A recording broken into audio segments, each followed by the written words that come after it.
that's bad.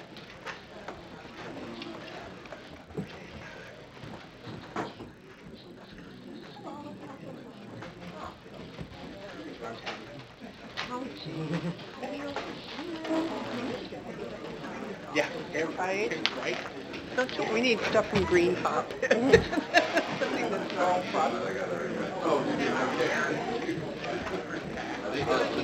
I just had it here. And actually, it still might be under this pile. I have two. Comcast. I have Comcast and Harvard. There it is. Oh, okay. Sorry, we're looking for proclamations here.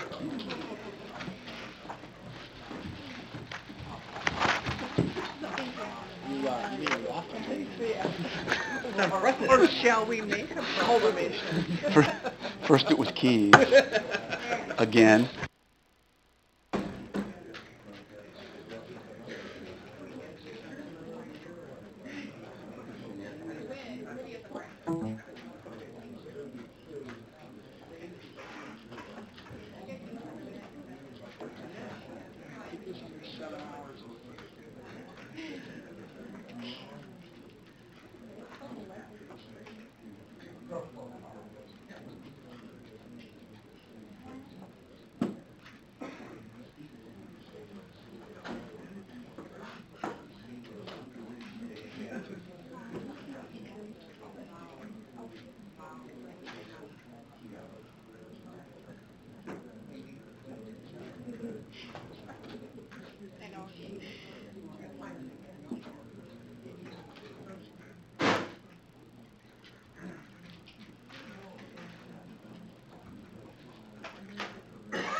Sorry about that. We were desperately searching for proclamations.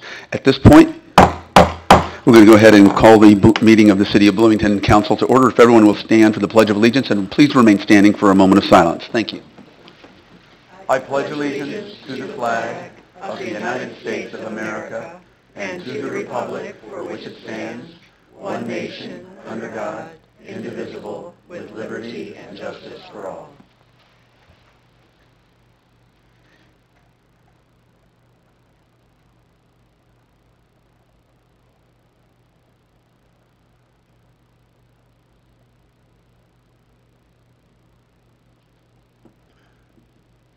Thank you very much. Madam Clerk, would you please call the roll? Alderman Mathey. Here. Alderman Sage. Here. Alderman Malumway. Here. Alderman Burgess. Here. Alderman Painter. Here.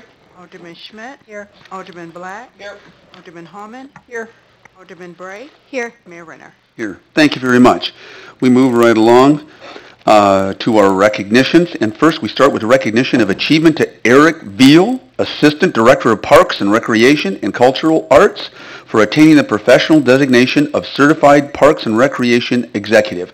Eric, where are you? Come on down. The price might not be right, but come on down.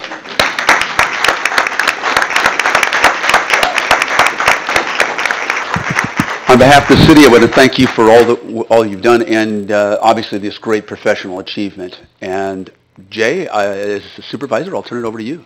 Well, this is just a great opportunity for us to, for a second meeting in a row, to talk about our staff. And Eric, as our assistant director in our department, having a CPRE now, he's the only one. He's only of 3 downstate that has that designation. So it's a great thing that he has completed. And one of the things, as I'm a zoo guy who's learning how to be a parks director, I rely on his expertise to help me move the department forward.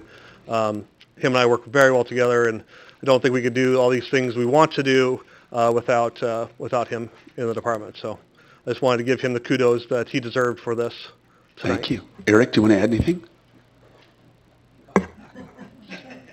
Thank you. I appreciate that. I just want to say on behalf of myself that I didn't get to where I am without all the people that I work with, and I appreciate them, and I will continue to work with them to make Bloomington better. Thank you so much, Eric. Thanks for all you do. And thank you, Jay.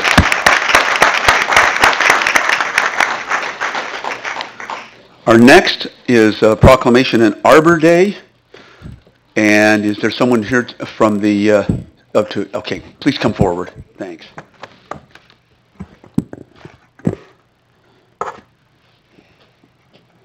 Good evening. Thank you so much. Yep. Again, this is the proclamation for Arbor Day, declaring April 27, 2018. Whereas, in 1872, J. Sterling Morton proposed to the Nebraska Board of Agriculture that a special day be set aside for planting of trees, and whereas this holiday called Arbor Day was first observed with the planting of more than 1 million trees in Nebraska, and whereas Arbor Day is now observed throughout the nation and the world, and whereas trees can reduce the erosion of our precious topsoil by wind and water, cut heating and cooling costs, moderate the temperature, clean the air, and produce life-giving oxygen and provide habitat for wildlife, and whereas trees are a renewable source giving us paper, wood for our homes, fuel for our fires, and countless other wood products, and whereas trees in our city increase property values, enhance the economic vitality of business areas, and beautify our community, and whereas trees, wherever they are planted, are also a source of joy and spiritual renewal, now therefore I, Terry Renner, Mayor of the City of Bloomington, do by here proclaim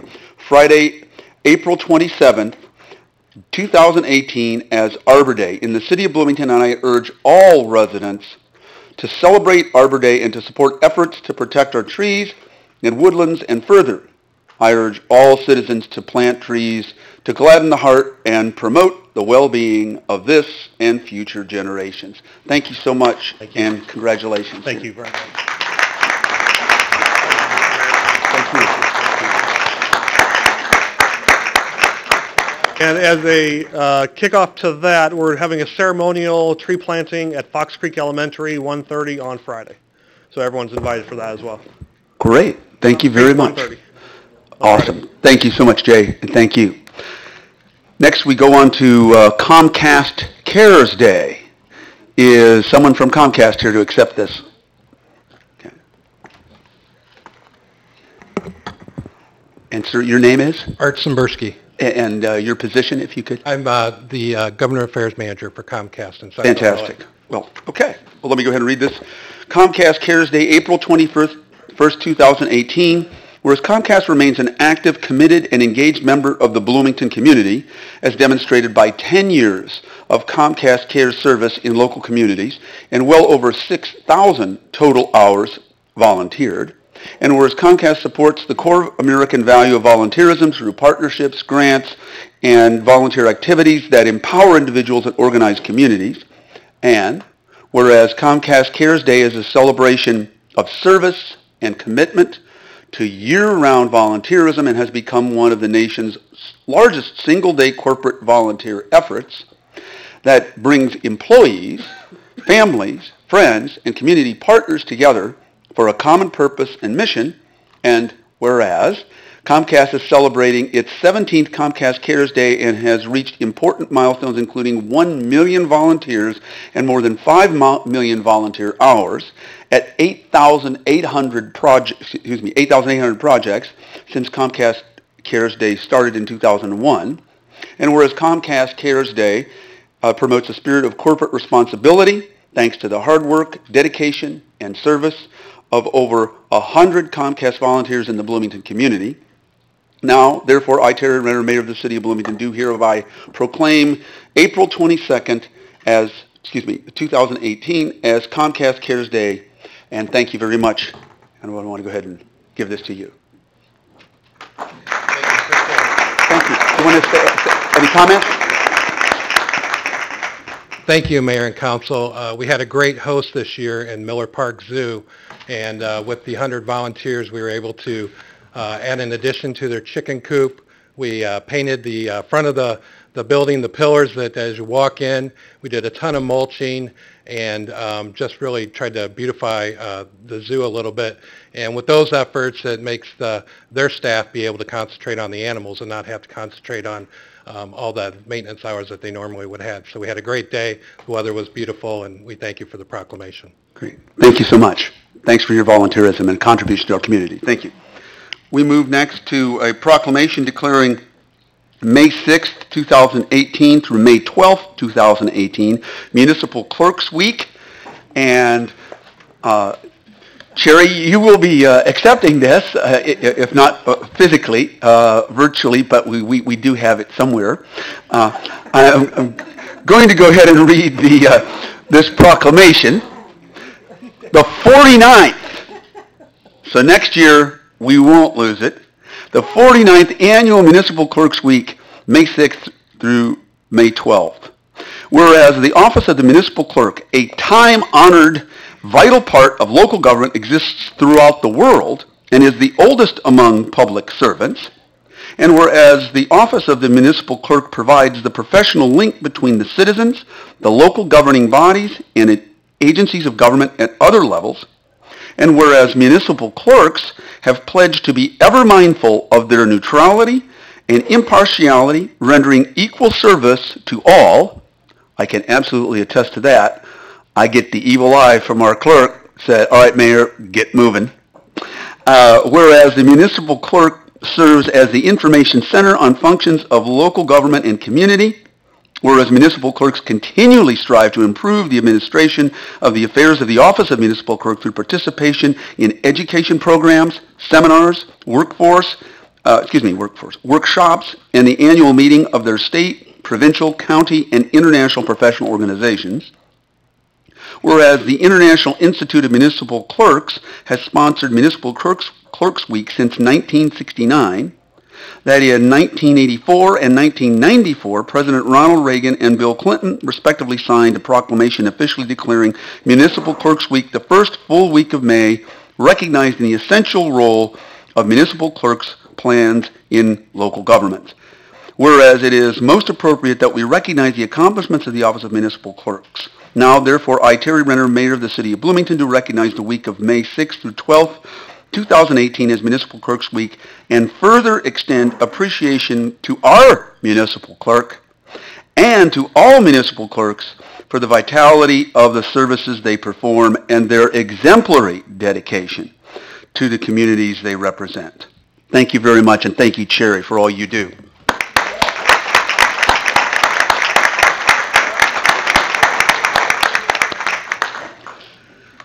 Okay, at this point, we have quite a few reappointments, and actually they are all reappointments.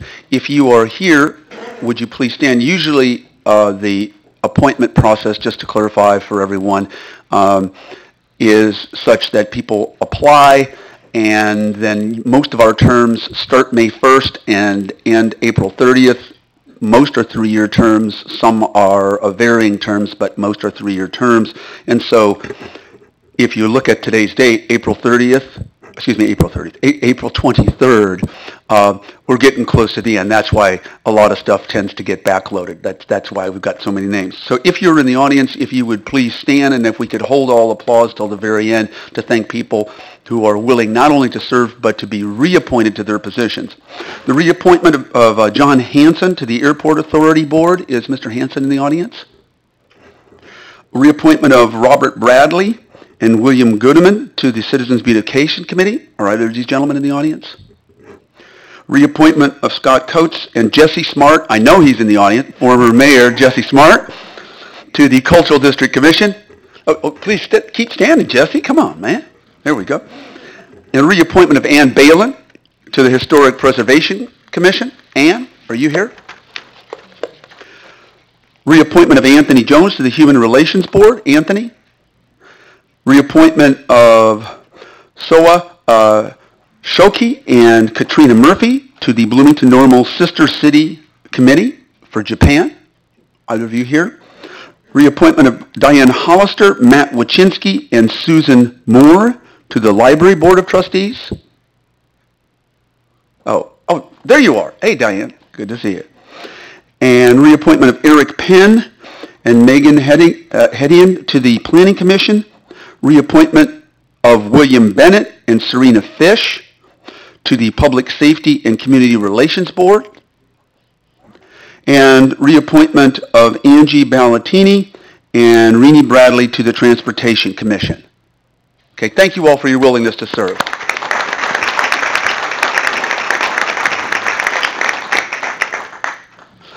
As we go, we have a presentation, and then we will have public comment. Our presentation is a discussion on the McLean County health expenditures.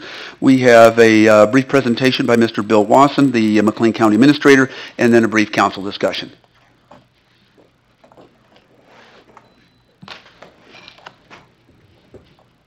Thank you, Mr. Mayor and ladies and gentlemen of the council. I appreciate the opportunity today to review this. Do you mind if I do this? No, I don't know. So I have a short presentation that will review with you the activities of the Behavioral Health Coordinating Council for the last year. Give you some information on projects that are underway, projects that we anticipate within the next 12 months.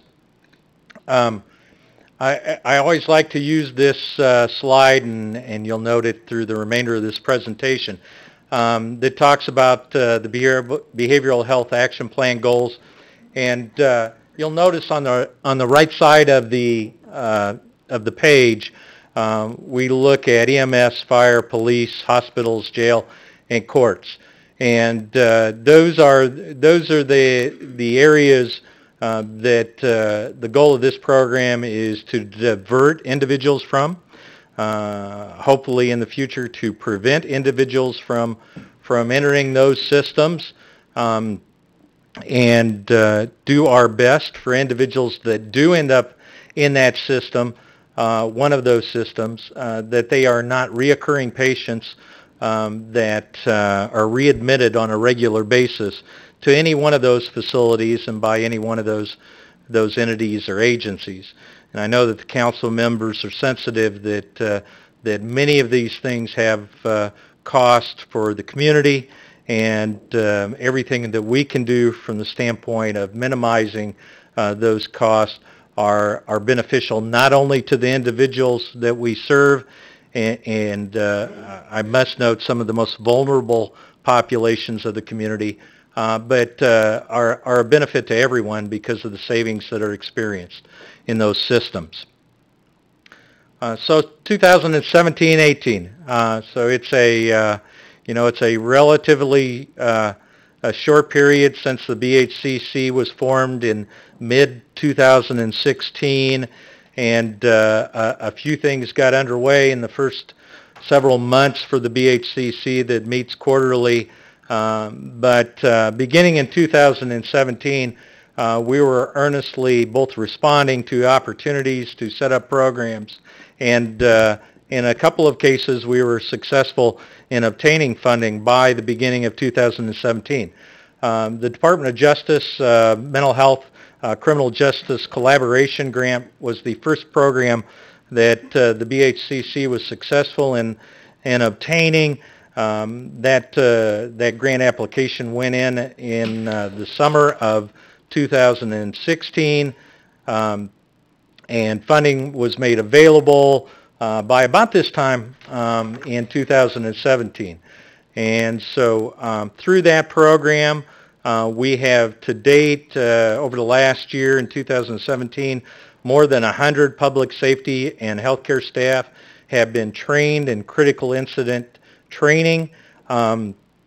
Those sessions are conducted locally to allow police officers, firefighters, EMS personnel, individuals from behavioral health providers or hospital personnel to participate in that training.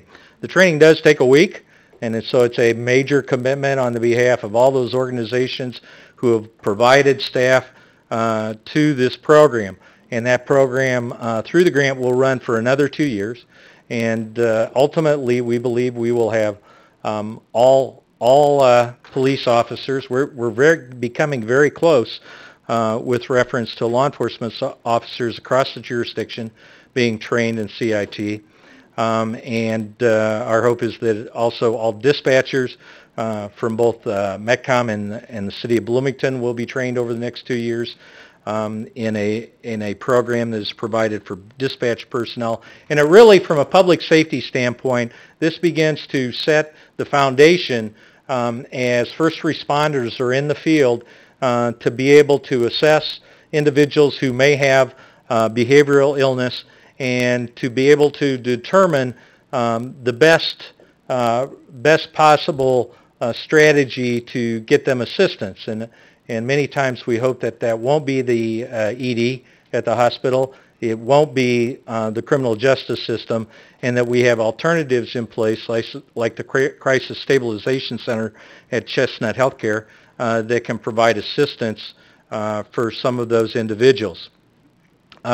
There was a joint team from the Center for Human Services in the county that was sent for CIT implementation training in 2017. Those provisions were matched for the grant purposes by county staff hours that are included in the grant provision. We also were successful in obtaining an assisted outpatient treatment training program for a team that included individuals, including Judge Foley from the Circuit Court, individuals from Advocate Broman, and Chestnut Health Systems that went for assisted outpatient treatment. Assisted outpatient treatment is the civil side of an equation for attempting to get people assistance in treatment. It is a court-ordered civil system that assists and provides for treatment of individuals. And sometimes, unfortunately, individuals are resistant to treatment, and in a behavioral illness condition. And with that, many times our public safety personnel find that the only alternative they have today is to utilize the criminal justice system to gain treatment for those individuals. We obviously want to avoid that at all costs. It's not, we sometimes refer to compassionate incarceration, and I don't think it's anything that anyone wants to do, but until we have systems in place to provide otherwise for individuals in our community, unfortunately, it's going to continue to be an alternative. So the AOT program would be a new program introduced into the community. We do not have cost for that program yet, but we anticipate bringing that this year. We actually anticipated bringing this to BHCC, bringing back costs for beginning an AOT court program in 2017. But unfortunately, I guess from the perspective of the AOT program, the legislature saw fit to mandate a veterans court for all circuit courts in the state of Illinois, and McLean County was in 2017 and previously providing for veterans assistance through our other problem-solving courts, the drug court and mental illness court. And so we were required on very short notice after the legislative session last year to stand up a veterans court by January 1st of this year.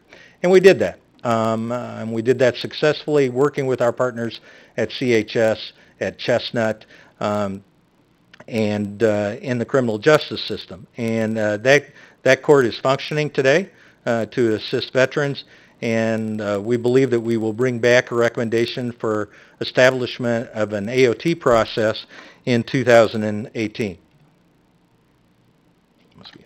Okay. Additional things that occurred during 2017, the county did expand a data sharing agreement with the University of Chicago Center for Data Science and Public Policy to provide for development of predictive analytic capacities. There are two things as we talk about data analysis, data sharing, that are parallel goals for the program. Number one, our goal is to be able to share data so that, as I previously described, first responders in the field can make the best decisions possible about where to direct an individual. And so to do that in the most effective manner, we've got to be able to share information so that they have a clear understanding of these individuals' background and where, if they're being treated, where they're being treated, and make a determination through a process as to what makes the most sense for that individual moving forward.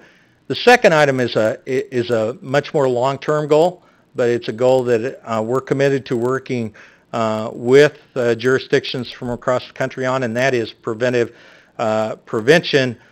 through predictive analytics. And this is going to require a tremendous amount of data analysis and data acquisition, but ultimately it's really our only way to prevent these kinds of issues, to identify individuals before they enter a state where they become a super utilizer of the healthcare system or the criminal justice system. So predictive analytics are extremely important to our long-term goals and process. And then finally, we have continued to work with the Illinois State University Stevenson Center.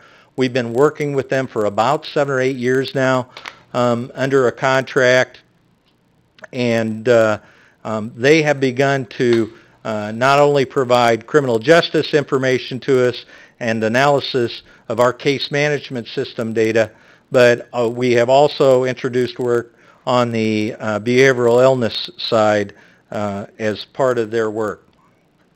So just a few examples of types of work that we're doing. So these are caution codes as it relates to bookings and percentage of persons with mental health on an annual basis.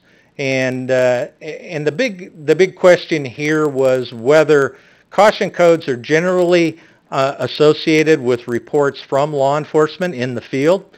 So this was an assessment of whether the reports that we are receiving when an individual is booked are consistent with what we ultimately find from the standpoint of other metrics that we use to evaluate whether a person has a mental illness, has a mental problem.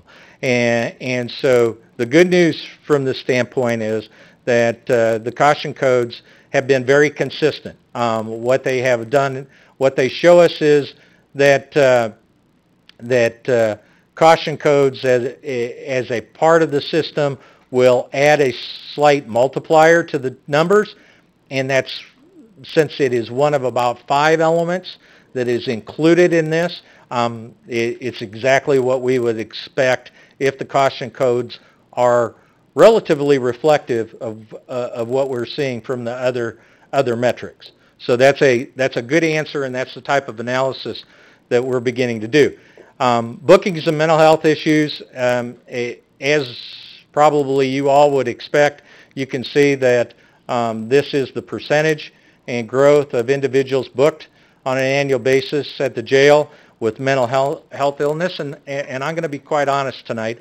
7-8 years ago, maybe longer than that now, when we began these discussions about the impact of mental illness on the community and the criminal justice system, I asked the question, are we just better today at identifying mental illness than we were 10 years ago, 15 years ago? And I think the answer is yes, we are better. But clearly through continuing dialogue with practitioners in the field, those public safety officers, those individuals working in the jail and in the healthcare system, there is a significant increase in the number of individuals that they are seeing with behavioral illness. And this portrays that.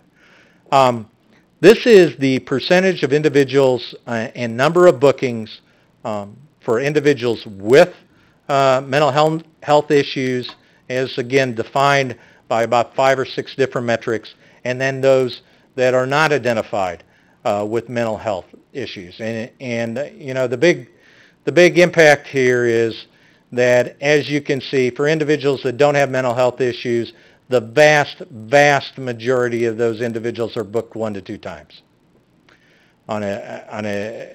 during this period. Unfortunately, for individuals with mental illness, there is a much higher likelihood that those individuals will be booked multiple times, and a much higher likelihood that they will be a super utilizer of the jail. This is a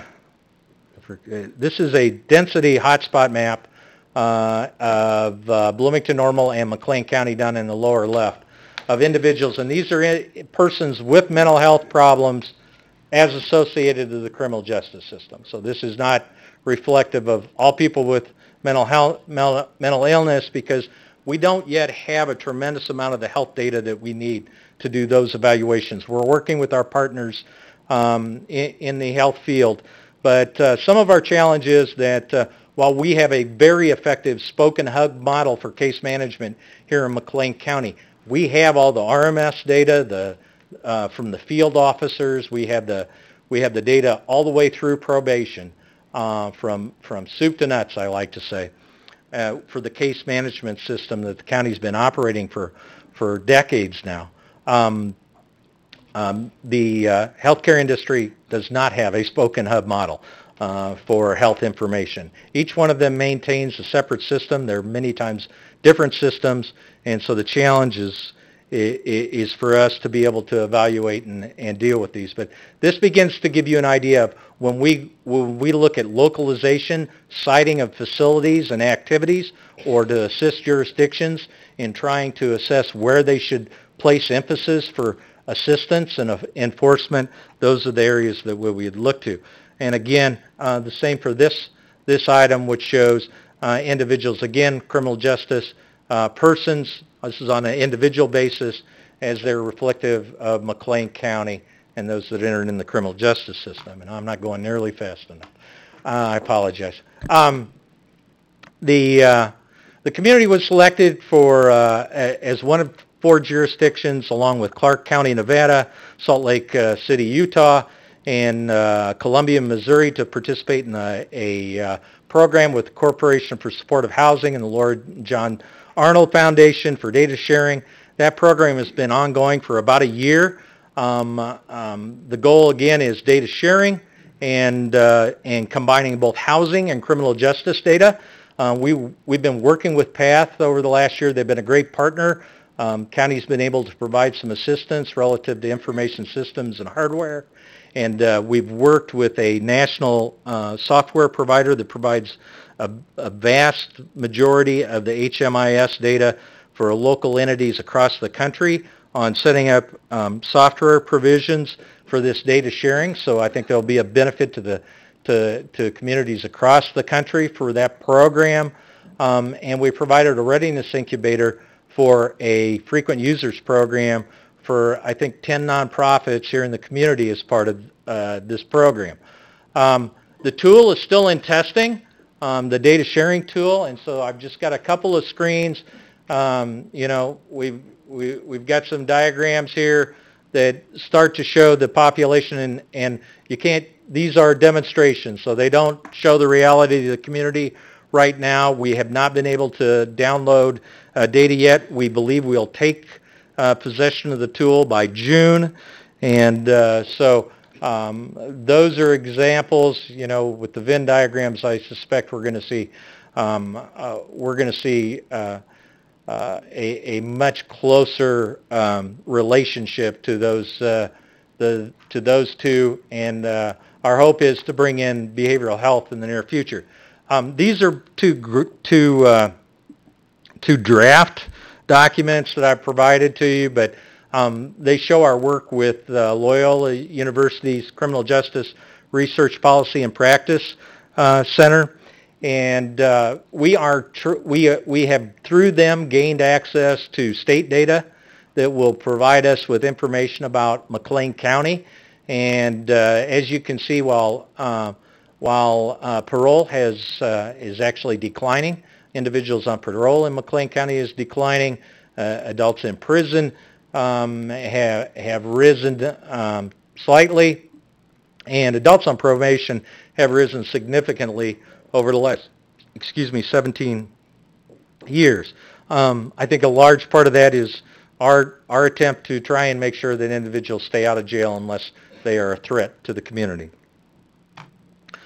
And then another draft document talking about recidivism and individuals who come back from DOC and looking at those items. Okay, so the Law and Justice Center expansion project, we do anticipate completion of the addition, substantial completion, by September 30th of this year. Project is on time, on budget. There will be most of the renovation of the correctional facility, medical facility, the pods, the new pods, the treatment areas that are provided on site adjacent to those pods, those will all be available to us. We will be revamping then in the old section, significantly expanding the medical treatment facilities as part of the program, and that will take probably another 9 months in 2019. In 2017, and we've got a few more minutes. Can you give me a couple more minutes? I'm sorry. We submitted an application for Children's Mental Health Systems of Care Initiative to the Illinois Children's Health Care Foundation. This was in cooperation with our Youth and Schools Work Group for the BHCC. This is a 7-year commitment. We will not hear until August if we are selected. But to give you an idea of the scale of the program will require us to hire a project director. Initially, it will also cost approximately $200,000. They project in planning over the first year, and then about $450,000 a year to operate the program subsequent to that. So that is a program that is targeted at early diversion for individuals, for youth in schools, and this was a program that was developed in cooperation with our Regional Office of Education. So we're very hopeful that the Illinois Children's Healthcare Foundation will work with us to do this. They're going to select about 3 communities, I believe, from across the state to begin this process. And did I skip one here? Yeah. We responded to an Illinois Department of Human Services Division of Mental Health request for information. They made a request to 6 counties across Illinois, predominantly the collar counties, but including McLean County, and with the goal, their stated goal of providing innovative intervention strategies. And they've expressed a willingness to work with with 2 to 3 counties on a program to try and put in place those innovative programs. We do not have a cost projection for this program at this time, but the BHCC has supported this program, and my contact with the Department of Human Services last week, told us that we'll be hearing from them soon with a response to whether McLean County and the McLean County community has been selected for this program. The BHCC also endorsed initiating in January 2019 a frequent utilizer systems approach that is really an extension of the program with CSH and the Lauren John Arnold Foundation. The program, as you can see here, the program draft includes a build-up beginning with 10 super utilizers in 19 and then adding 10 per year for the first 3 years. That is the program that we have drafted and built out. As you can see, the combination of funding results in about $1 million a year being expended with this program. That includes housing as well as treatment services and case management services for the individuals. The goal of the program would be to scale that over time, and again, starting with 10 in the first year and building that program to ever increase capacity. And one of the benefits is that there is a total cost avoidance to the community. Now, as you can see from this graph, a vast majority of that savings is in the healthcare system.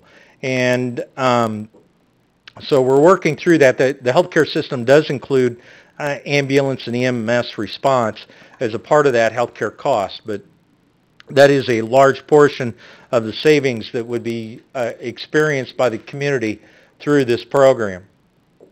And so I've got a breakout of some cost here, but I'm going to just keep going.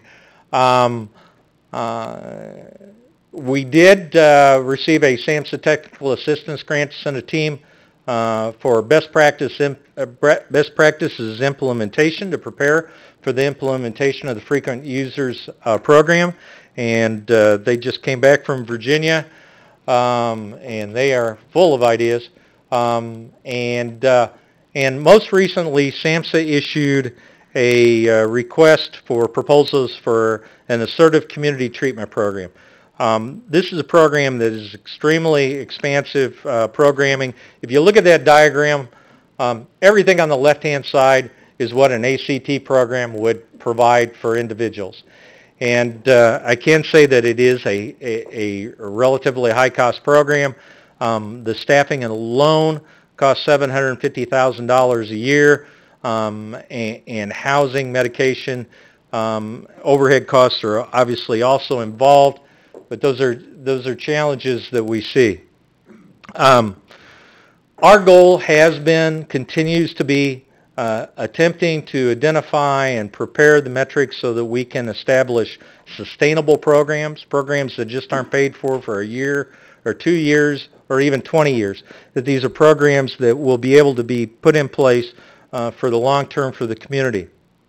And in doing so, we've worked really hard to make sure that we understand the baselines, that we have the data we need to make the projections and ensure that our investment is truly an investment.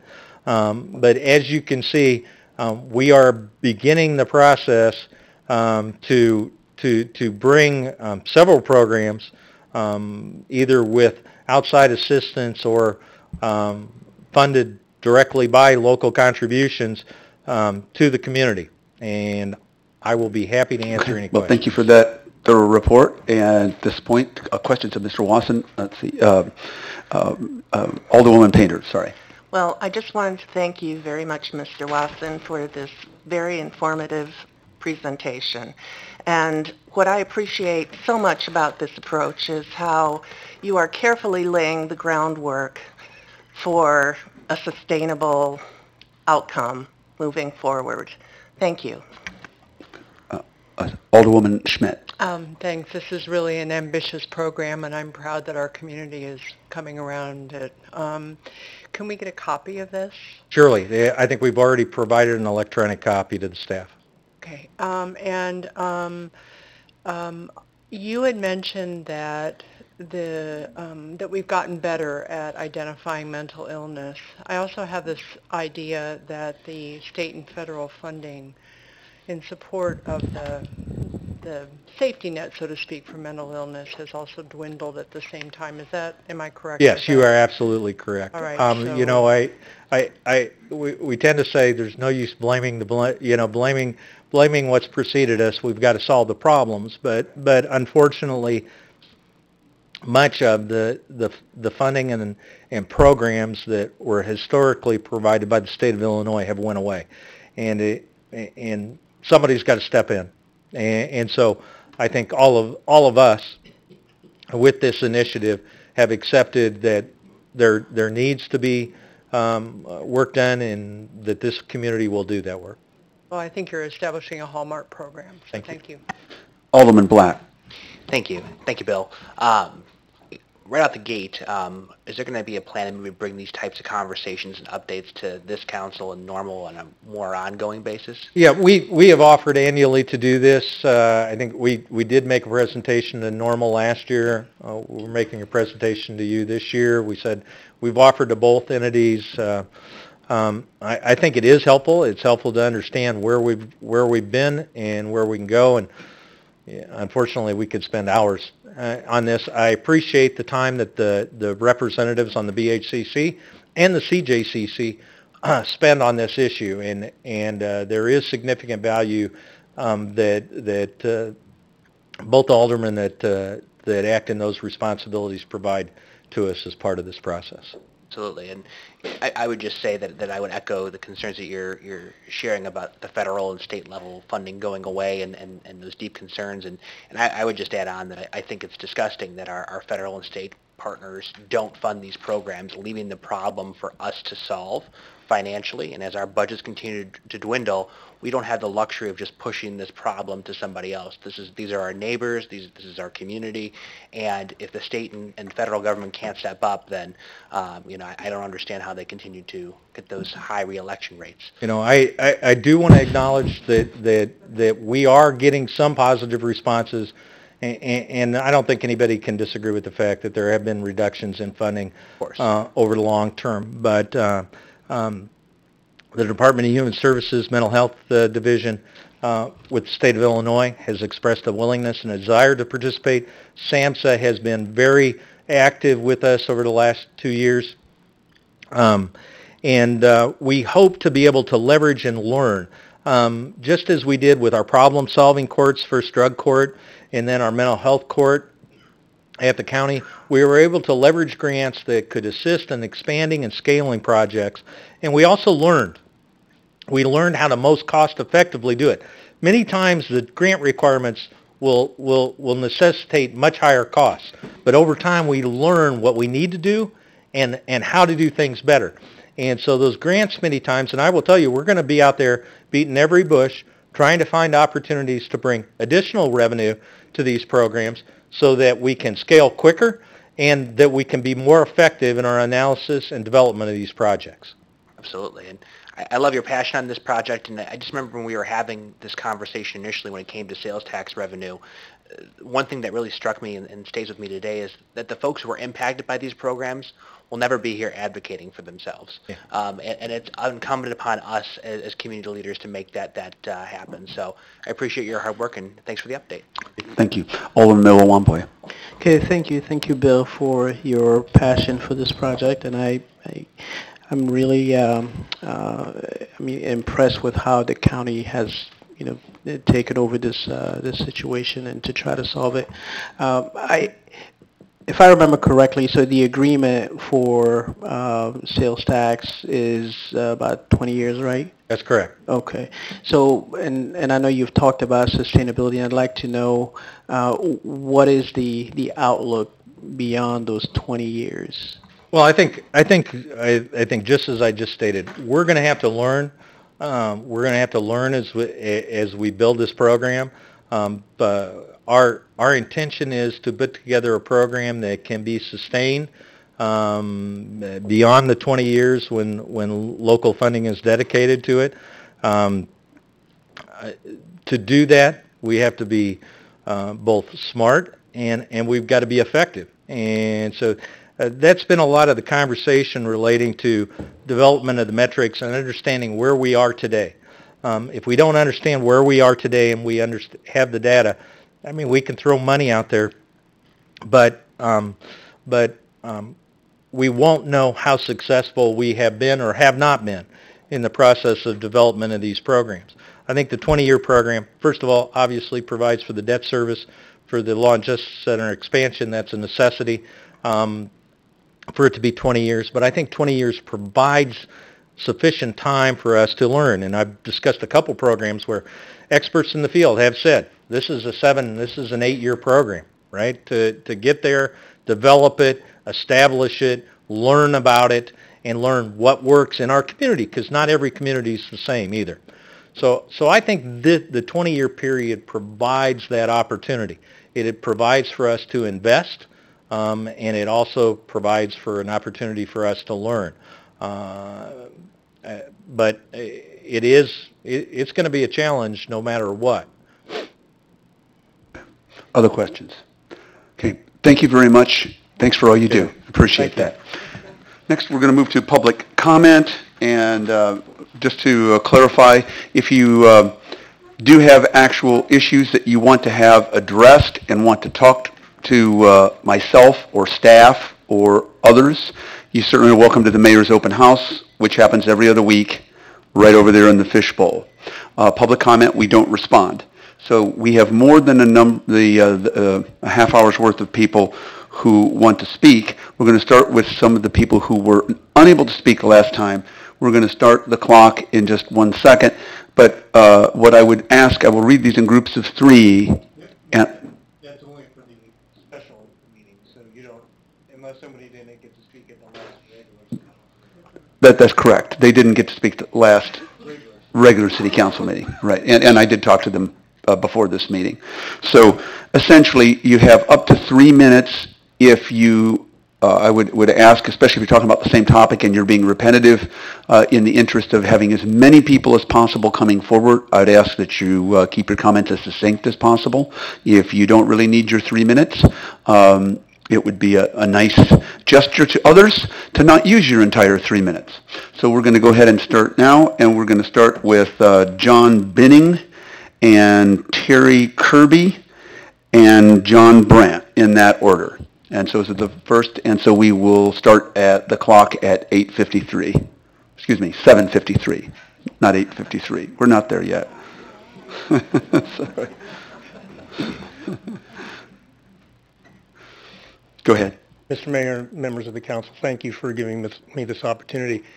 I was really prepared to speak a couple of weeks ago at the special session about the dock situation at Lake Bloomington. I wanted to present some information on behalf of people that believe that the enforcement initiative is an important one. I wanted to talk about some of the costs of unpermitted docks to some of the residents of Lake Bloomington. I wanted to talk a little bit about some of the unsubstantiated claims that people have made, and I wanted to talk a little bit about the history. However, I'm more than willing to yield my time right now if the council doesn't need to hear any more about any of those issues.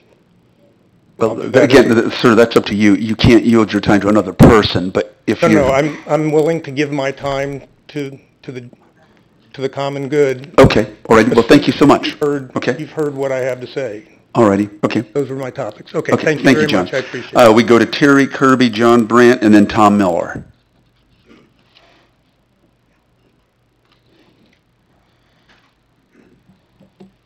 Hello, my name is Terry Kirby. My wife Beverly and I fulfilled a lifelong dream when we purchased our home on Anderson Road at the south end of Lake Bloomington on the Hickory Creek Basin. About 100 feet from our home, there was and is a well-maintained dock directly contingent to our backyard, and that dock has been there since the early 1960s. The lots and homes in this area of Lake Bloomington did not exist when the lake was built in 1930. This Hickory Creek Basin's marginal land and lakefront property did not exist prior to Lake Bloomington's dam being raised in 1957. Once the lake dam was raised, the property in the Hickory Creek Basin essentially became lakefront property in my estimation. Given all that, the City Council has the opportunity to do something different and find another right answer for our Hickory Basin homes and docks. This other right answer, when you vote on codifying Lake Bloomington docks, I plead with you to add one of these additional options for consideration. Allow the Hickory Creek Basin homeowners to lease the marginal grounds between their backyards and Lake Bloomington so we could be granted permits to keep our small docks. We are not asking for the right to build on city land. We simply seek to lease the bit of marginal land behind our homes for the sole purpose of being granted permits to keep our small docks. If this option doesn't work, please consider modifying any new dock codification with the provision to grandfather in the docks on Hickory Basin. Essentially, we're being asked to do something unreasonable, and we do not agree with it. Our docks are not troublesome, in my estimation. These docks are not harmful to the lake and do not negatively impact water quality. They do not negatively impact public health, safety, or the environment. And lastly, these docks do not have any complaints of any sort associated with them. Our docks are an enhancement to the quality of life at the lake, permitting appropriate leisure and recreational access to one of Central Illinois' fabulous lake venues. When buying our home, we trusted in the good. We trusted that logic and common sense would prevail and that the Bloomington City Council would not leave the fate of so many homeowners in the hands of one or two individuals that do not represent our interests. Thank you very much. Thank you. John Brandt, Tom Miller, and Dale Whitwood. My name is John Brandt, and my reason for comment tonight, the City Council and the City Government, you're very busy. You have a workload that is extremely heavy. My suggestion is, in approving people to serve on committees and commissions, I would suggest that you make part of their job to make time available during the year for them to hold a session of listening to citizens and explaining what all their commission is doing or their committee is doing for the betterment of the people. I hear many complaints about people that think that government doesn't listen, and I would have to say, in coming here for well over 2 years, I haven't understood how you have any time to listen to begin with. And I say to you, I would ask you to consider that and ask these appointments, whoever they are, please make time available. Not just you, Mayor, on Saturday. They can pick a Saturday or a Friday afternoon or whatever and come and make themselves available to explain what they're doing, what their plans are, where they're going, so you don't get all of those thoughts, complaints, or whatever. That's a suggestion to you. Bless you. I'm very happy that you take all the workload that you do, and I think that might help some relieve the stresses and pressures that you have. Thank you. Thank you. Again, Tom Miller, Dave Whitwood, and Jeff Lindsay. I pass an opportunity, somebody else can speak. Okay, thank you. And you are Tom? Yes. Dave Whitwood, Jeff Lindsay, and Mark Speary.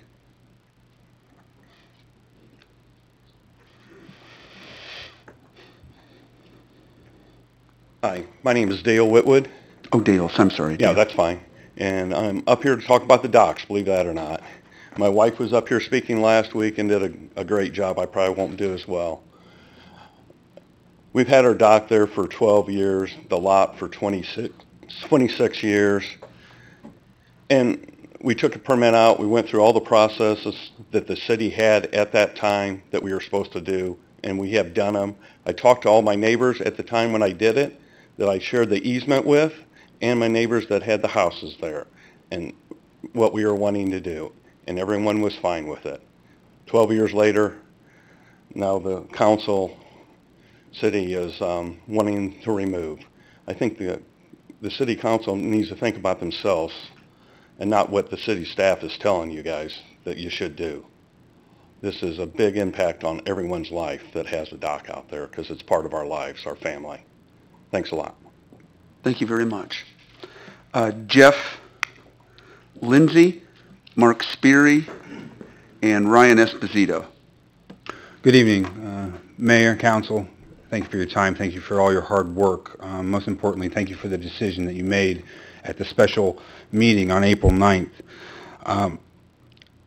The issues I want to talk about, number one, is whether or not you have authority to reconsider that decision. You took time to make that decision and you casted a vote. You voted for option one. That option is what you decided. So there's no reason to consider, and there's no authority to consider, and there's been no cite to the code that would allow you to reconsider the decision tonight over what you've already decided. However, if you decide to make a vote, you must consider the fact that what you'll be passing is a sweeping, broad measure affecting property rights of all the citizens that have these docks. Many of the docks have been there before the ordinance was entered by this council many years ago. That sweeping measure, I hope that all of you had an opportunity to read my letter that was emailed within 24 hours of the meeting to each of you. This issue was decided by the Illinois Supreme Court, City of Bloomington v. Davis, and that was decided in 1923.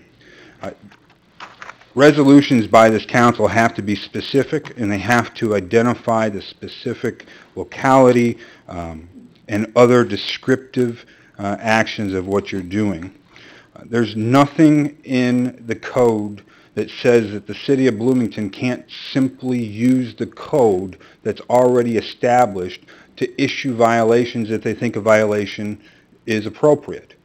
What the city is attempting to do here is convince you of entering a motion and a provision that says the city's going to decide whether or not your dock is legal or not, and then they're going to issue a citation on your decision. The difference is whether or not the substantive and the procedural due process of the owners of the docks is going to be protected. You've already spent the time passing an ordinance that provides for those protections. It's your ordinance statutes, and the compliance department will issue those if one's appropriate.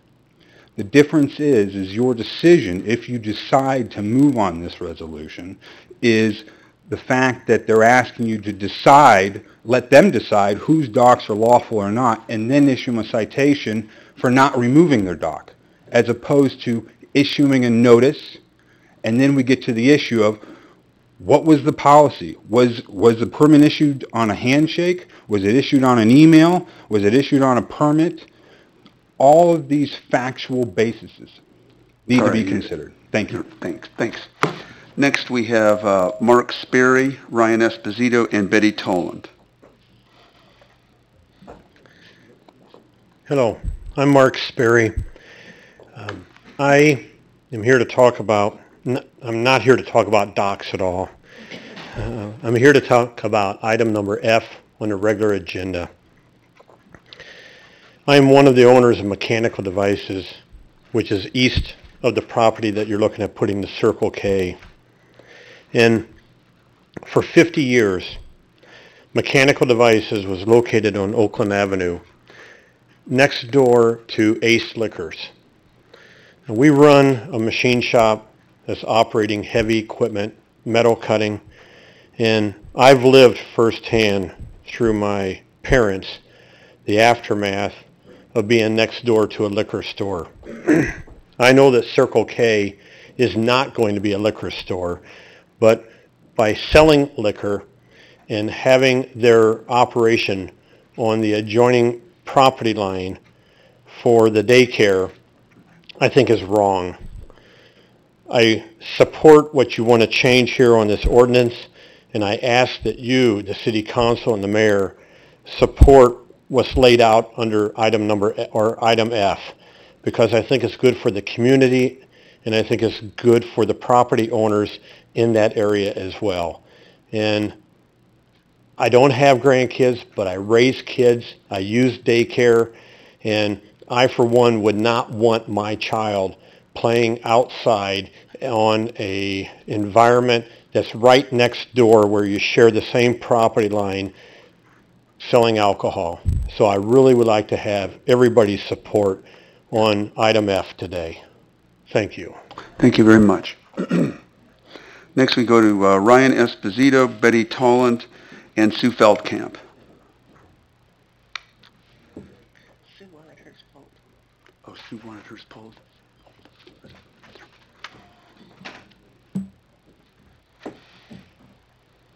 I'll try to keep it short this time.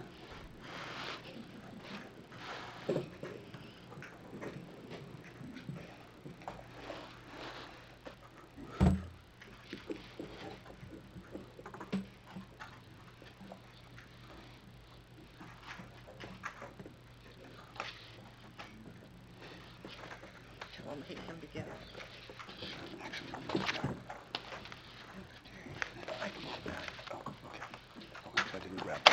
Thanks.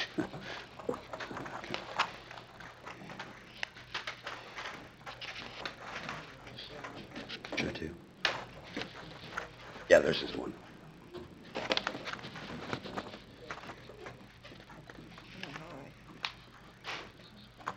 Oh, I'm already going.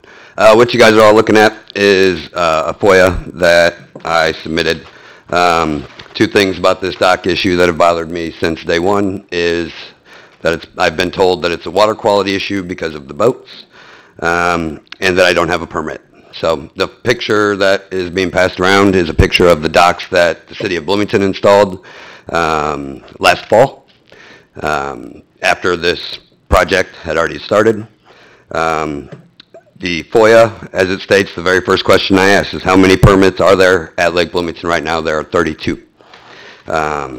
If you look to the second page of that FOIA, I asked how many had been granted since this project started February 13th, 2017, 27.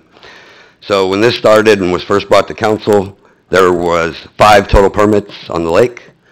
You'll see the second question on the second page is how many of those permits were given to non-lakefront lessees? 2. So at the time this started, 40% of the docks that were permitted were non-lakefront lessees.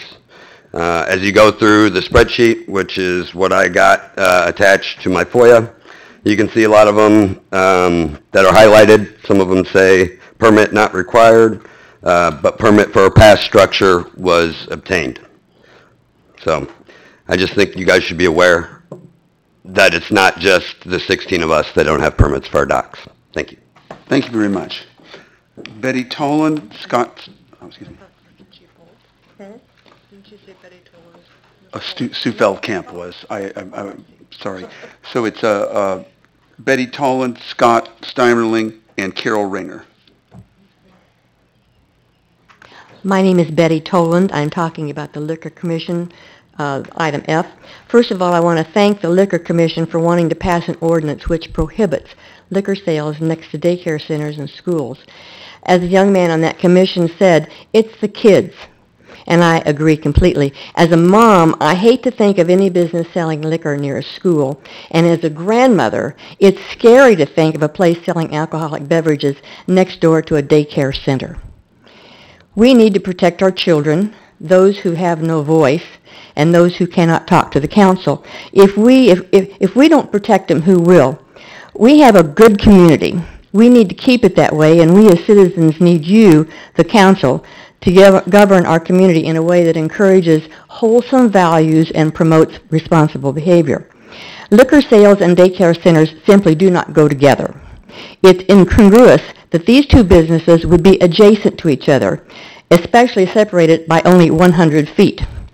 People have enrolled their children in daycare centers and sent students to schools based on expectations that the surrounding properties will remain positive and safe environments. Allowing nearby liquor sales negates this expectations because of all the accompanying concerns. The 100 feet bothers me. It's not enough distance. This council room is 28 feet wide. 4 times this would be less than 100 feet for an adjacent liquor commission place. The council room from here, this podium, to that back wall is 50 feet. We're talking 2 times this distance. That is not enough space. It's close, too close to innocent children. So I hope that the council will vote yes to the proposed liquor commission. And I hope that I request fervently that they amend this ordinance to restrict liquor sales to 500 feet or at least 300 feet from a daycare or a school. We need to protect our children and daycare businesses that we already have, and not let the lure of profit, commissions, or income overrule our and your good intentions for a healthy community. Thank you. Thank you very much. Scott Steimerling, Carol Ringer, and Gary Lambert.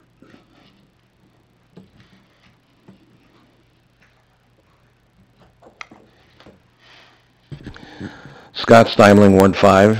I guess my concern is why the City Council issued that proclamation to Comcast this evening. I was with Comcast for well over 30 years, and I've had nothing but grief. Thankfully, I'm rid of them. The bigger these companies get, the worse they get. And to think that the city will grant them a franchise, I cannot believe it, a sole franchise. If they would get any competition in this town, they'd be out of business probably. I know that a lot of people disagree with me, and that's their right. As far as I'm very disappointed to think that Bloomington and Normal are as close as they are, and they argue like they do. I lost a wheel disc while driving on Bloomington streets, and I know Jim is not going to like this, but we have potholes all over this city. And I know Jim keeps saying, I keep bringing it up, and I will keep bringing it up until it's addressed. We have money to do everything else, but we do not have money to take care of our streets. I would like to know why. Terry, are they very nice in your area, and all the aldermen, are they paved in gold? And you let potholes go with the rest of the city? I had a storm drain right out in front of my house that they were going to address 10 years ago, and I'm still waiting. I wonder if I'd be 10 years late with paying my property taxes if my property be there 10 years later. You know good and well they wouldn't. And to think that the city has, they're very blessed to have Mr. Rasmussen as this interim city manager. Let's see you be the interim mayor. Maybe we should try that. You think, Terry? Also, you know, the fact that the people say, you know, well, it's the city of Bloomington. When it says the city of Bloomington welcomes you, it should say, welcome to Bloomington, home of the potholes, rotten roads. And Terry, what about the P card? You know, have you ever forgotten about that? Or are you hoping that people will forget about that and just fade into the sunset? Okay, thank you. Carol Ringer, Gary Lambert, and Jim Grossman. Here I am again. I want to challenge the City Council. I'm talking about Jefferson Street. I think the council has a wonderful opportunity. That is a street, and the 6 blocks that are included in this summer's work for street repairs and so forth is actually really redefines downtown Bloomington. Why not do something special? You have apparently agreed to overlay that with asphalt. You are putting off doing something special for downtown Bloomington for 20 years by that action. There is so much more possibility. And I think that with given some time and some more temporary covering, I understand that there are issues with that street. I've been on it enough times to know that there are potholes and there are some safety issues that I know are of great concern. But I think there are more temporary safety concern possibilities that can alleviate the immediate concerns with that and still allow a much more attractive solution. Just think of what it would be as a visual excitement and introduction to downtown Bloomington to have those 6 blocks look special. I'm sorry, but asphalt isn't special. So please think about this and you've got so many plans going, so much work that's in the works now that will make this downtown Bloomington planning come to fruition. This could be a wonderful first step in identifying an action that could happen in a relatively short period of time. Just don't make it asphalt this summer, please. Thank you. Gary Lambert and Jim Grossman. Good evening. For those who may not have noticed it in the paper on the 19th of April, there's a letter to the editor, and it's called "Boat Docks Are Just Undocumented." Bloomington needs to pass a welcoming city ordinance for boat docks. I view unpermitted boat docks to be similar to illegal immigrants in the U.S. without documentation. The boat docks are simply undocumented. It's not their fault the city makes the documentation process too hard for boat docks. The boat docks have been here since they were first built. It would be inhumane for the city to force them out of the only lake they have ever known. And that was submitted by Aaron Shipley. And one of the online comments was kind of cute. One of the best comments of 2018, he says. And lest we forget, the boat docks have not been involved in a major crime, so one can't tell the authorities and other levels of government. Perhaps the ACLU should step in and check into what appears to be profiling by the city government. Also, would the boats tied up to these docks be considered anchor babies? Thank you. Okay. And we go to Jim Grossman. I give up my time. Thank you. Okay. Thank you very much. At this point, public comment is closed, and we move on to our consent agenda. Are there any items that any member of the City Council would like to have removed from the consent agenda? Alderwoman Painter? Yes, I'd like to pull H. Item 8H. And any other items? Is there a motion to approve the consent agenda as presented with the exception of item 8H?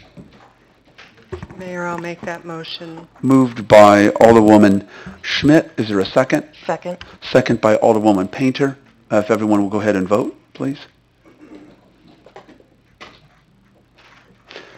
The motion carries 9-0. There are no nays to announce, Madam Clerk, and I will turn this over to Alderwoman Painter to talk about item 8H.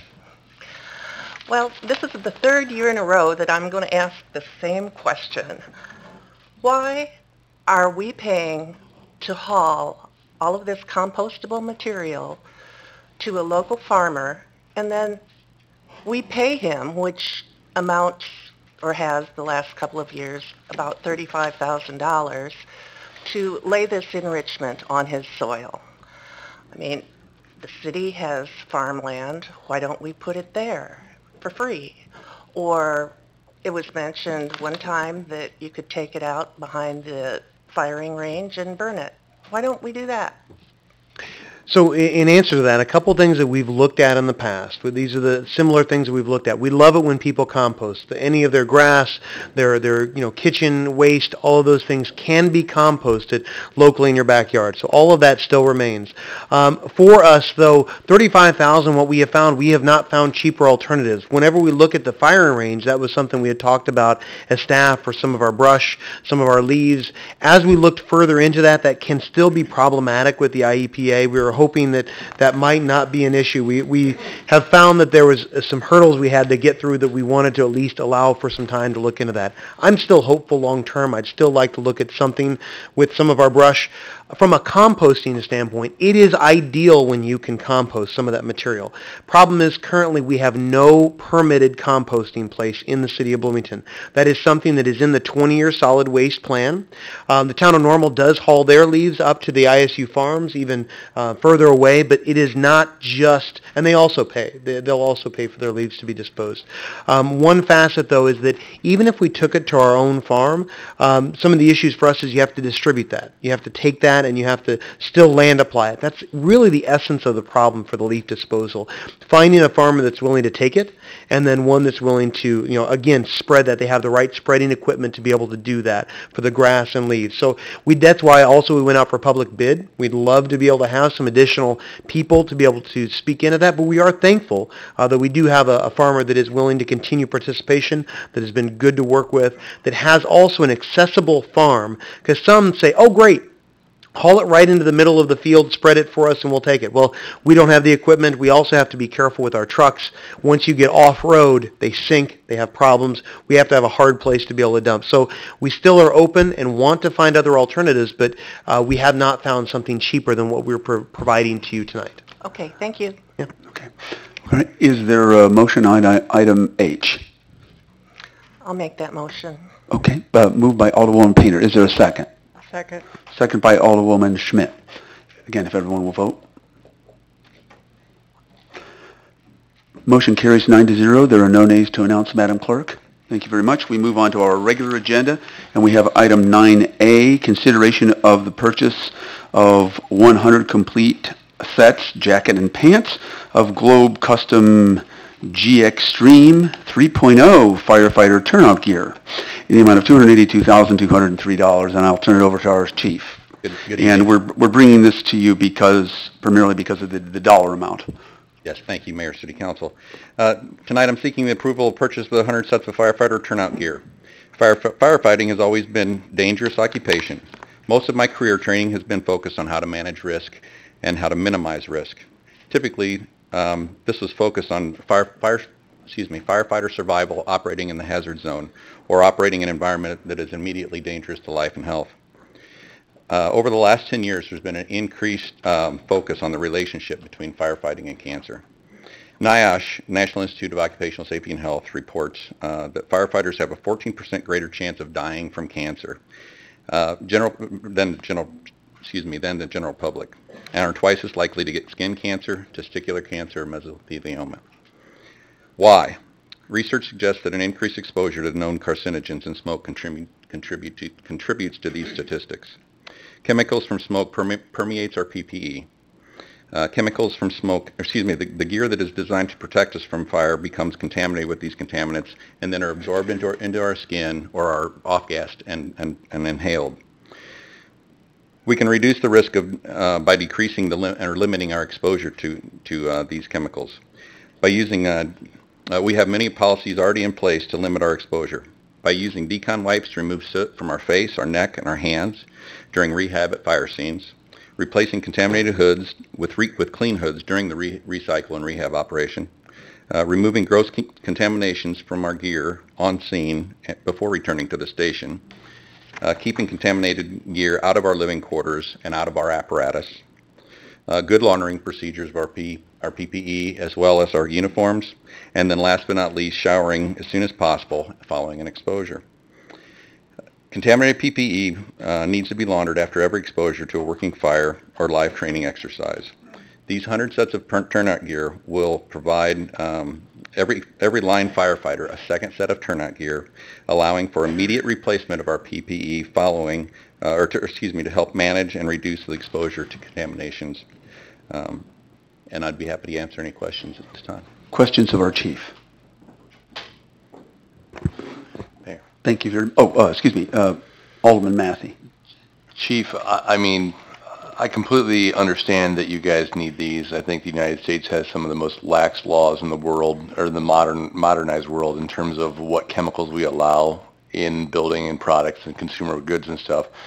The next time around, I would prefer to see this where we're doing, instead of buying 100 sets at one time, we're doing an annual rotation where we're if these have a life cycle of 7 years or 10 years, where we're getting, each year we're getting some, just to make it so there's not such a big hit all at one shot. So I know this is a second set for everybody. That's why this one time around. But I personally would prefer in the future, if unless it's not cost effective, if we could just spread the payment out a little bit and get a few sets every year, because there's probably some sets that you're going to need along the way that aren't going to make it to a 10-year life cycle anyway, so we can include those into that percentage that we replace every year.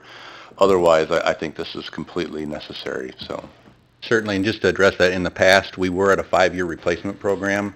So you can use turnout gear up to 10 years as long as it passes the field test, which we perform on a monthly basis. But we extended that to a 7-year replacement a few years ago. So now if we were to continue at that, we wouldn't be able to get enough life cycle out of that gear. Again, I believe if we get back to the 5-year replacement schedule after this purchase, obviously there's going to be some challenges. We're going to have turnover. That some of that gear will be put back into our cache of equipment that's stored in the main supply room. But again, I believe the same thing. I would rather not do it this way. But I saw this as an opportunity at this point in time to where we could have this health and wellness initiative passed. Makes sense to me. Okay. All right. Anything else? Is there, Alderwoman Schmidt? I'll make a motion that we approve this as presented to Okay. us. Moved by Alderwoman Schmidt. Is there a second? Second. Second by Alderwoman Hellman. Any further discussion? Okay. If seeing none, if you go ahead and vote on this issue. The motion carries 9-0. There are no nays to announce, Madam Clerk. Thank you, Chief. Next, we move to item 9B, consideration of an ordinance and issuance of the sale of tax-exempt general obligation notes in the amount of $970,000. And I'm going to go ahead and turn this over to Scott. As everyone knows, the purchase of the Frontier lots originally targeted with the goal of providing additional parking for the BCPA and downtown was approved by Council April 24, 2017 for $961,000. At that time, the financial impact section of the memo said financing would be reviewed by the department. The purchase was closed in February of this year, and the city paid cash from the general fund. There was some discussion when we brought forward the request to seek financing. Why weren't we paying cash? And upon discussion with Patty and some others, we think the conversation related to that was revolving around the sewer and the stormwater, cash for capital, designated revenue related to capital projects. This is a large purchase that came out of the general fund. So the finance staff recommends that we actually finance it. It gives us a mechanism to manage our reserve balances for the general fund at the 15%. With Clayton Holdings, LLC, which is Commerce Bank, there are no redemption issues there. We can pay it off at any time. They had the best rate. Rates are still really good. The blended rate is under 3% for this. We sent out a proposal to many local banks. We had 5 back. We're recommending that we go forward with Clayton Holdings, Commerce Bank. They've been very good to work with in the past. And again, I think this really gives us the flexibility to manage our reserves, get that almost $1 million back into the general fund, and give us that opportunity to pay it back. This is a 10-year payback at a very good rate. Questions? Alderwoman Schmidt. Just to clarify, were we to find ourselves at the end of the FY19 fiscal year with the resources to pay this, we could pay it at any time? Yes, we could pay it back at any time. Of course, we would go through a projection and see what's developing at that time related to the city's issues that everyone's talking about at this time. related to And tax if revenues. we were to extend this out the entire 10 years, how much more would that add to the cost? Did you do those calculations? That's approximately about $100,000 in interest costs over the life of the note. Oh, over the life of the 10 years. Okay, thanks. Other questions? Okay. Is there a motion? I'll make a motion that we approve this as presented to us. Okay. Moved by Alderwoman Schmidt. Is there a second? Second. Second by Alderwoman Painter. Any further discussion? Okay. if everyone, I'm sorry. I just wanted to reiterate that I'm disappointed that when this was brought to us initially, we were told not to worry about how we were going to pay for it. We had the money to pay for it. I didn't realize when I voted to purchase this that we were going to be financing the property. So I just want to voice my disappointment. Okay. Thank you. Okay. The motion carries 9-0. There are no nays to announce, Madam Clerk. We move right along to the next item, and that is item 9C, consideration of resolution waiving the formal bidding process to approve a contract with Illinois Mechanical and Company up to $290,875. And I'm going to turn this over to Russ Waller.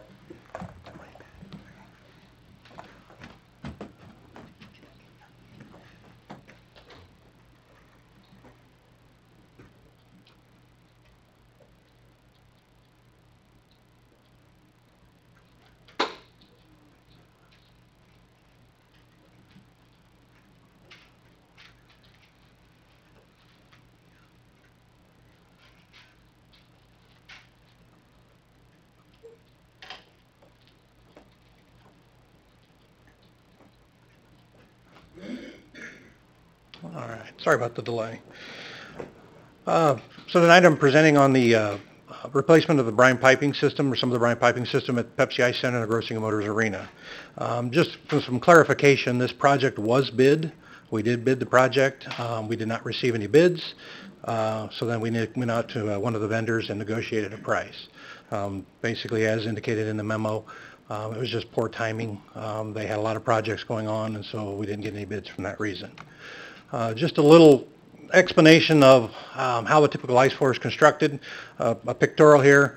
The main thing we're concentrating on tonight is actually the piping below the concrete. It's actually embedded in sand below the floor. It's the warm brine piping system. I know there's maybe some of the stuff I read in the paper was a little misconstrued. Not correct. The piping that is has to be replaced. It's not this piping that's below the floor. It's actually the piping that feeds the warm brine system below the floor. The cold floor system that actually makes the ice is embedded in the concrete floor. We're not having any problems with that. It is the warm brine piping. Like I said, it is the piping that feeds this whole system. It is not anything within the floor or anything that we'd have to tear up the ice rink to do the repairs. It's actually the feeder piping that takes the warm material, the warm solution from the ice plant out to the floors. Just to give you a little more examples, so this is, once again, you have the two systems. Here's the cold brine piping that's actually embedded in the concrete in the floor. Here's the warm brine piping that's, that you would see embedded or buried in sand below the floor. This would get installed first, and then they would install this. Here's the headers that feed all of that. So this still is not the material we're talking about. The pipe we're talking about is actually from this point back to the ice plant that we're looking at replacing. So why do we need to move forward? What's the consequences of not moving forward? So the warm brine piping system keeps the soil below the floor from freezing. So whenever they're putting ice in the floor, we're basically freezing that floor, freezing the water that gets on the floor.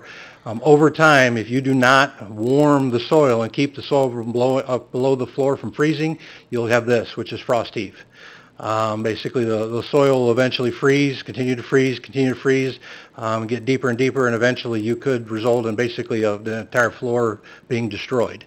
So here's just some examples. I do not have any pictures of an actual ice floor that has been destroyed, but this is a garage that I found online. This is someone's patio, but just to give you an example of what consequence we could do if we're not moving forward this project. Some other ideas, just or not ideas, but additional research we've done on other rinks that have had this problem. So this is not an uncommon problem. The Mount Lebanon rink, this is, can't remember, some of these are out of state, but they had similar issues. They had to replace their floor for some very similar reasons. Another one, actually in Bensonville, Illinois. Here you can see some of the renovation. They actually had to tear up their entire floor because they let it go to the point where they did have frost heave, destroyed the entire rink. They had to replace the entire floor. Once again, some consequences of not moving forward with this project is, like I said, the heaving of the floor. Some of the costs that occurred from those other projects, you're looking at about $2.5 million to replace the entire floor if we do get to that point, and that is per floor. We have 2 rinks over there. You're looking at about a $5 million project. Also, the potential loss of ice revenue. Essentially about $500,000 annually is what the Pepsi Ice Center makes on an annual basis for putting down the rentals and so forth. So, pretty simple explanation. I think we do need to forward this project. Any questions? Questions to Mr. Waller? Okay. Thank you very much. No problem. At this point, we move to council discussion. We could start that out with a motion. So moved. Moved by Alderwoman Howman, and I'm assuming by so moved you mean to approve the amount as presented. Yeah, I was trying to be succinct because I got... Okay, I know. I'm just clarifying. And I read the whole thing. Second by Alderwoman Schmidt. Any discussion? I was about to say further discussion, but any discussion. Okay, if everyone will go ahead and vote. Motion carries 9-0. There are no nays to announce, Madam Clerk. We move on to item 9D. Very, very efficient, Mr. Tetzloff. This is consideration of the purchase of new golf maintenance equipment from the ERB turf equipment in the amount of $254,429.97. And I'm going to go ahead and turn it over to you for a brief presentation and then a brief council discussion. Thank you. Oh, I see what I got to do here. It's not a PowerPoint.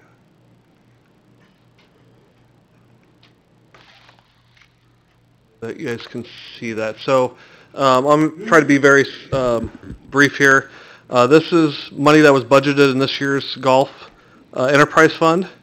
It is basically typical. It's routine in nature, as most consent items have been in the past. With the dollar amount, was moved to the regular agenda, and we lump some together. I know Alderman Matthews just had the question. We try to lump our purchases together to get our most bang for the buck. And the majority of this equipment we're buying is 3 times past life expectancy. So we try to squeeze everything we get out of them. I'll try to keep moving this so you guys can see it. We are repurposing one of the mowers. I believe it's at Highland. Yeah. So number 4, we're taking that mower and moving it to a tees off of the green. So that's the basics. If you have any questions, Jason Wingate from Superintendent Golf can probably answer the details better than I can. Okay. Questions? Okay. Alderman Black. I would like to make a motion. We approve as presented. Okay. Is there a second? Second. Second by Alderwoman Schmidt. Any further discussion? I guess I just have one question. Oh. Can I blame the mowers when I don't score very well on these? You can blame anything you want. Okay, it's the mowers. It's the mowers. Okay. If everyone will go ahead and vote.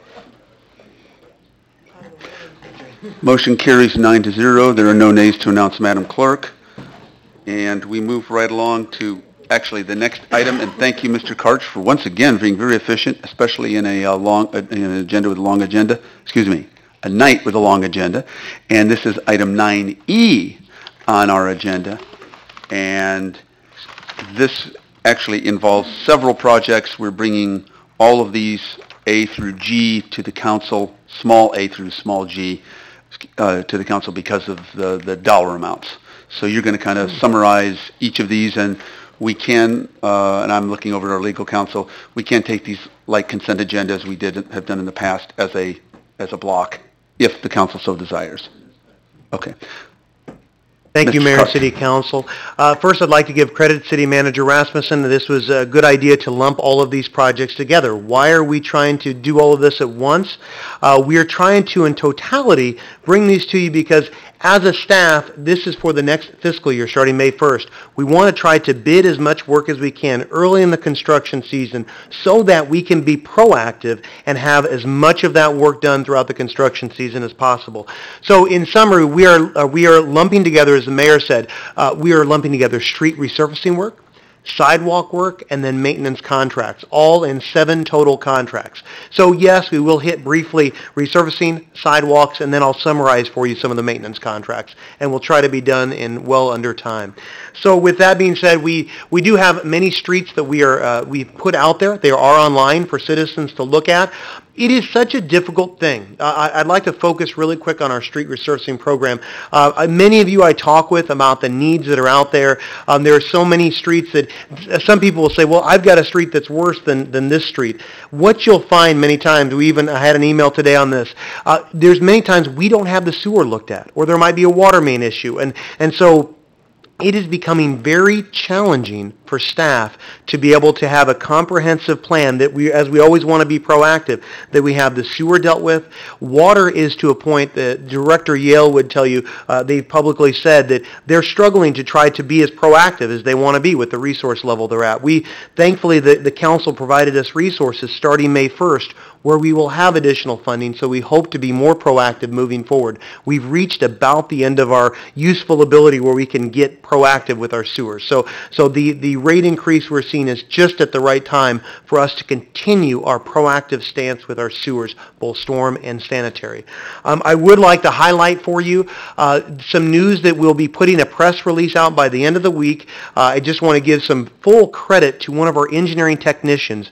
Jeff Cole is his name. He is the person I've told you about before that manages our street resurfacing program, one individual that rates everything, puts together the contracts, reviews the contracts, inspects what the work that the contractor does, the amount, not just that, the pavement preservation, the coordination with the utility companies, the day-to-day coordination of all that happens.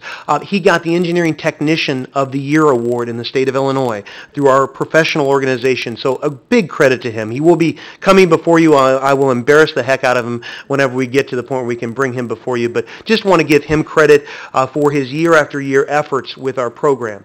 As you know, we have all of our streets rated in town. We've said this so many times, but we bring before you objective performance measure-based recommendations, and that's what we really try to do as a staff. We say worst first approach, but that's with the caveat that that's when we have the infrastructure, the underground infrastructure, assessed and in a condition where we can take care of it. So we are looking at a couple different projects. That Jefferson Street, you might want to talk more about. That's great. Fairway Drive, Empire, that's one I want to give you the heads up that we are still having to work with, that is in the program. We are acting on it. We want to have that done. We are still having to work with the Illinois Department of Transportation. It's in their right-of-way for Empire. So we still are having to work with the IDOT on that road because we're having to jump through some bureaucratic hoops, right? That's one thing that has to happen. So we're working with that. We still want to try to get that done within the construction season, but I do see that as a concern. So we'll have to keep monitoring that and bring it back to you. So with that, you can ask questions once we get to that. Let me jump to our sidewalk program.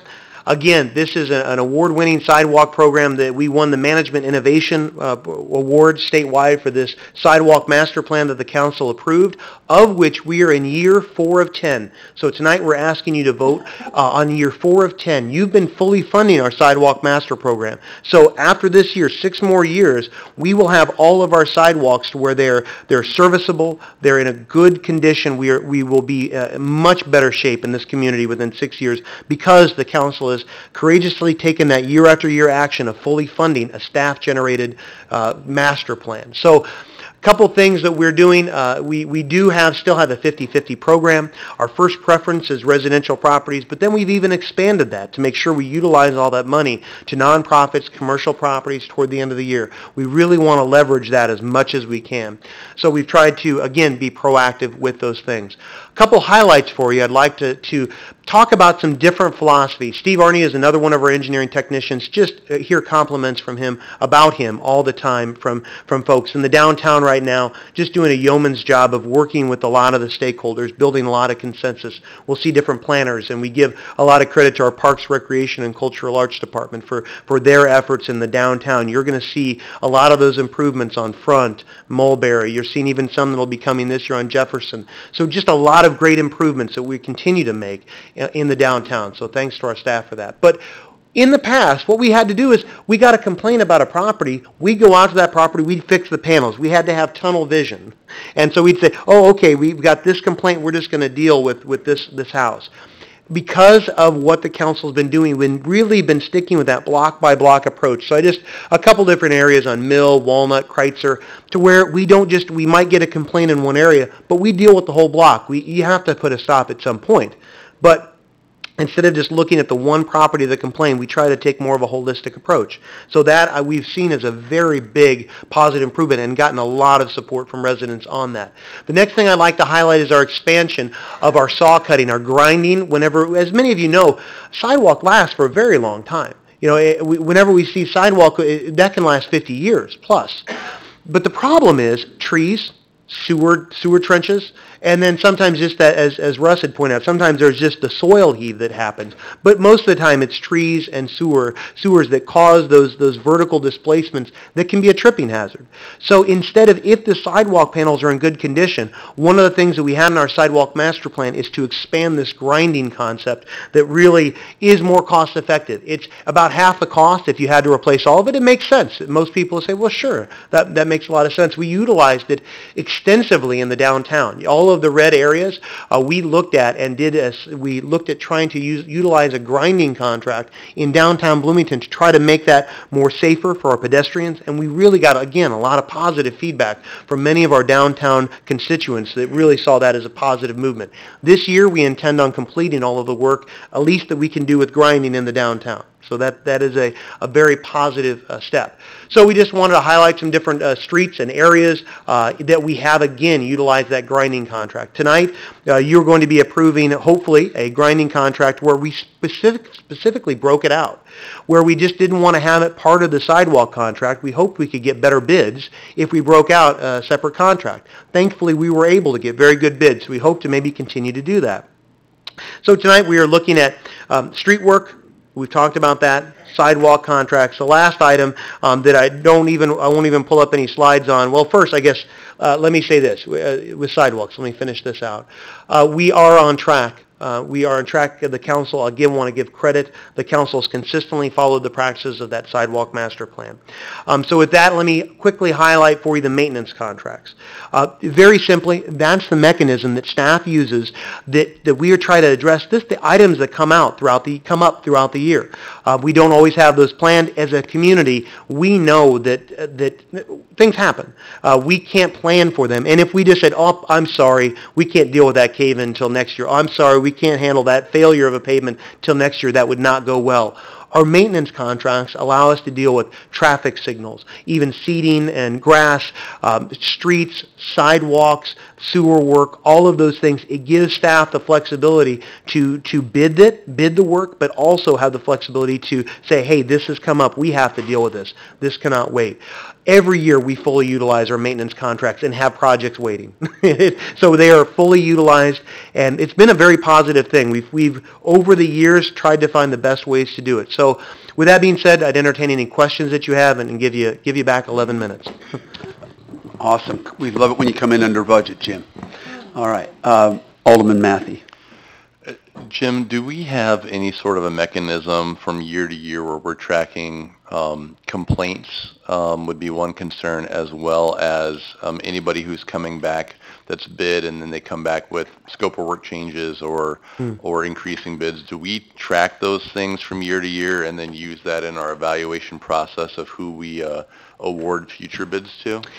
Yes and no. So yes, we do track some complaints specifically for contractors, and so specifically for contractors, they're either sustained or unsustained, because sometimes in reality there are complaints that we were not able to find factually that we wanted to hold that against. We felt that was appropriate to hold against the contractor.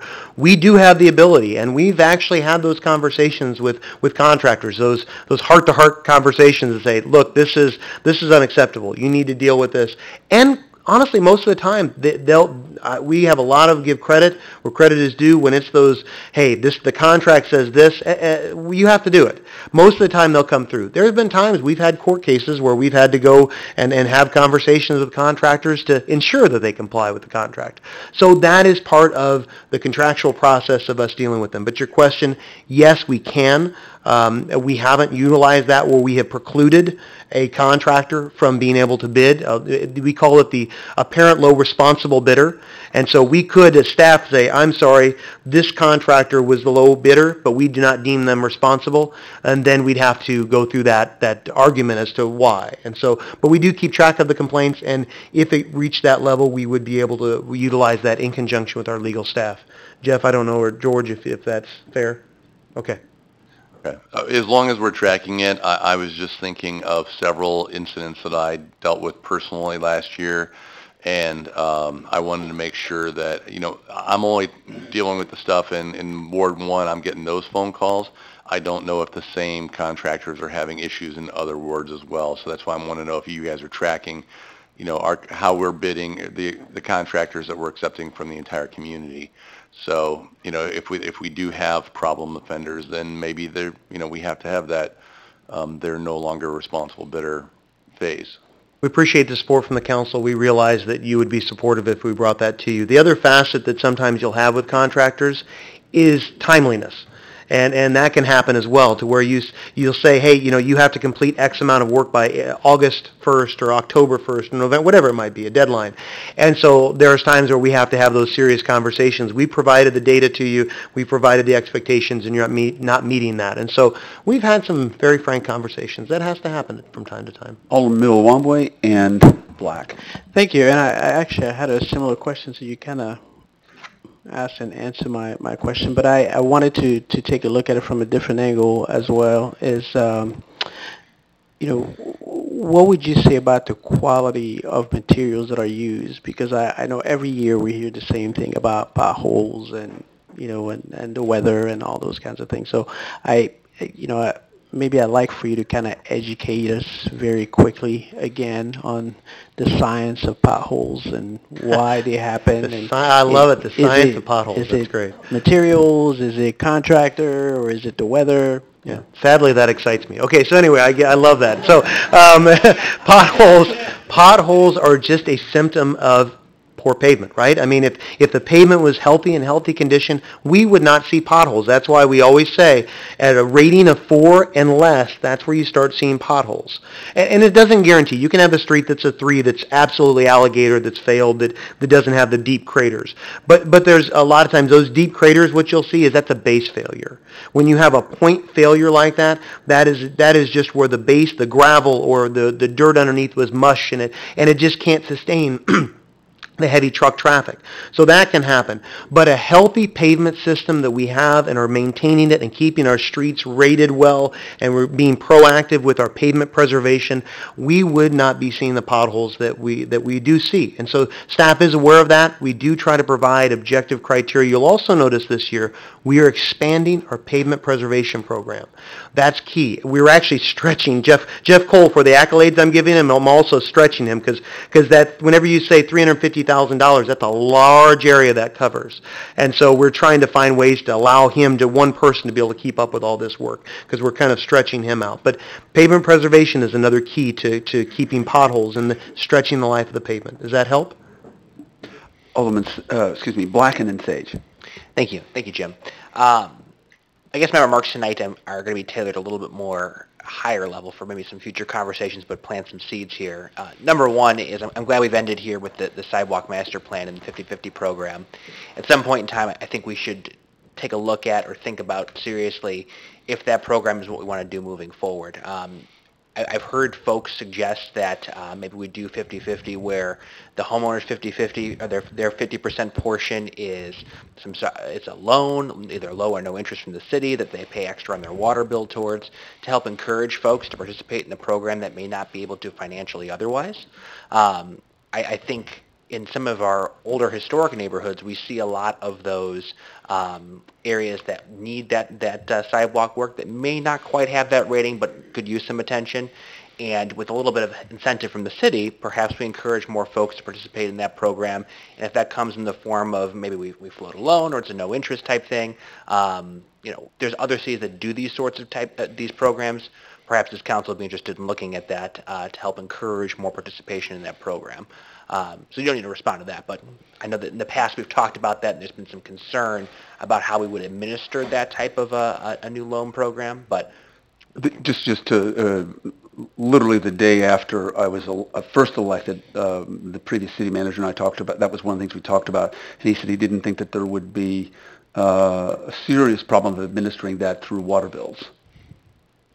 So and again, I'm not putting words in Mr. Rasmussen's mouth or where we go in the council, but and I forgot all of what he said, but that would certainly be one possibility. But yeah, and maybe this group isn't interested in even exploring that topic. I for one would be, just to see what are the cost implications to us in doing that, and what is the potential new folks that be participating in this program to help stretch our sidewalk fund even further, and then make our older neighborhoods look more restored. Number two is that I've gotten some feedback lately, some concern about how we use community development block grant money towards some resurfacing and some of these infrastructure projects, and why we use that money instead of our normal budgeted items. I'm not sure I really have a good answer. I'm not sure that you would have one either, because I know we try to always focus on stretching our resources, and that's one spigot of money that we can use for those types of projects. But I guess at a philosophical level, I'd love to see a shift more towards using our regular budgeted resources for those types of projects as opposed to just whenever CDBG money is available. Because that seems to typically hit some of our older historic areas more, and that's why the funding is there. But ultimately, when we talk about spending almost $400,000 on a new intersection across the community versus the same amount of money to fix a dilapidated street, it becomes a question of priority. So, I'll be voting in support of this. I know that you and your staff have done an amazing job with all of this and the rating systems and the methodology that's gone into all of these decisions.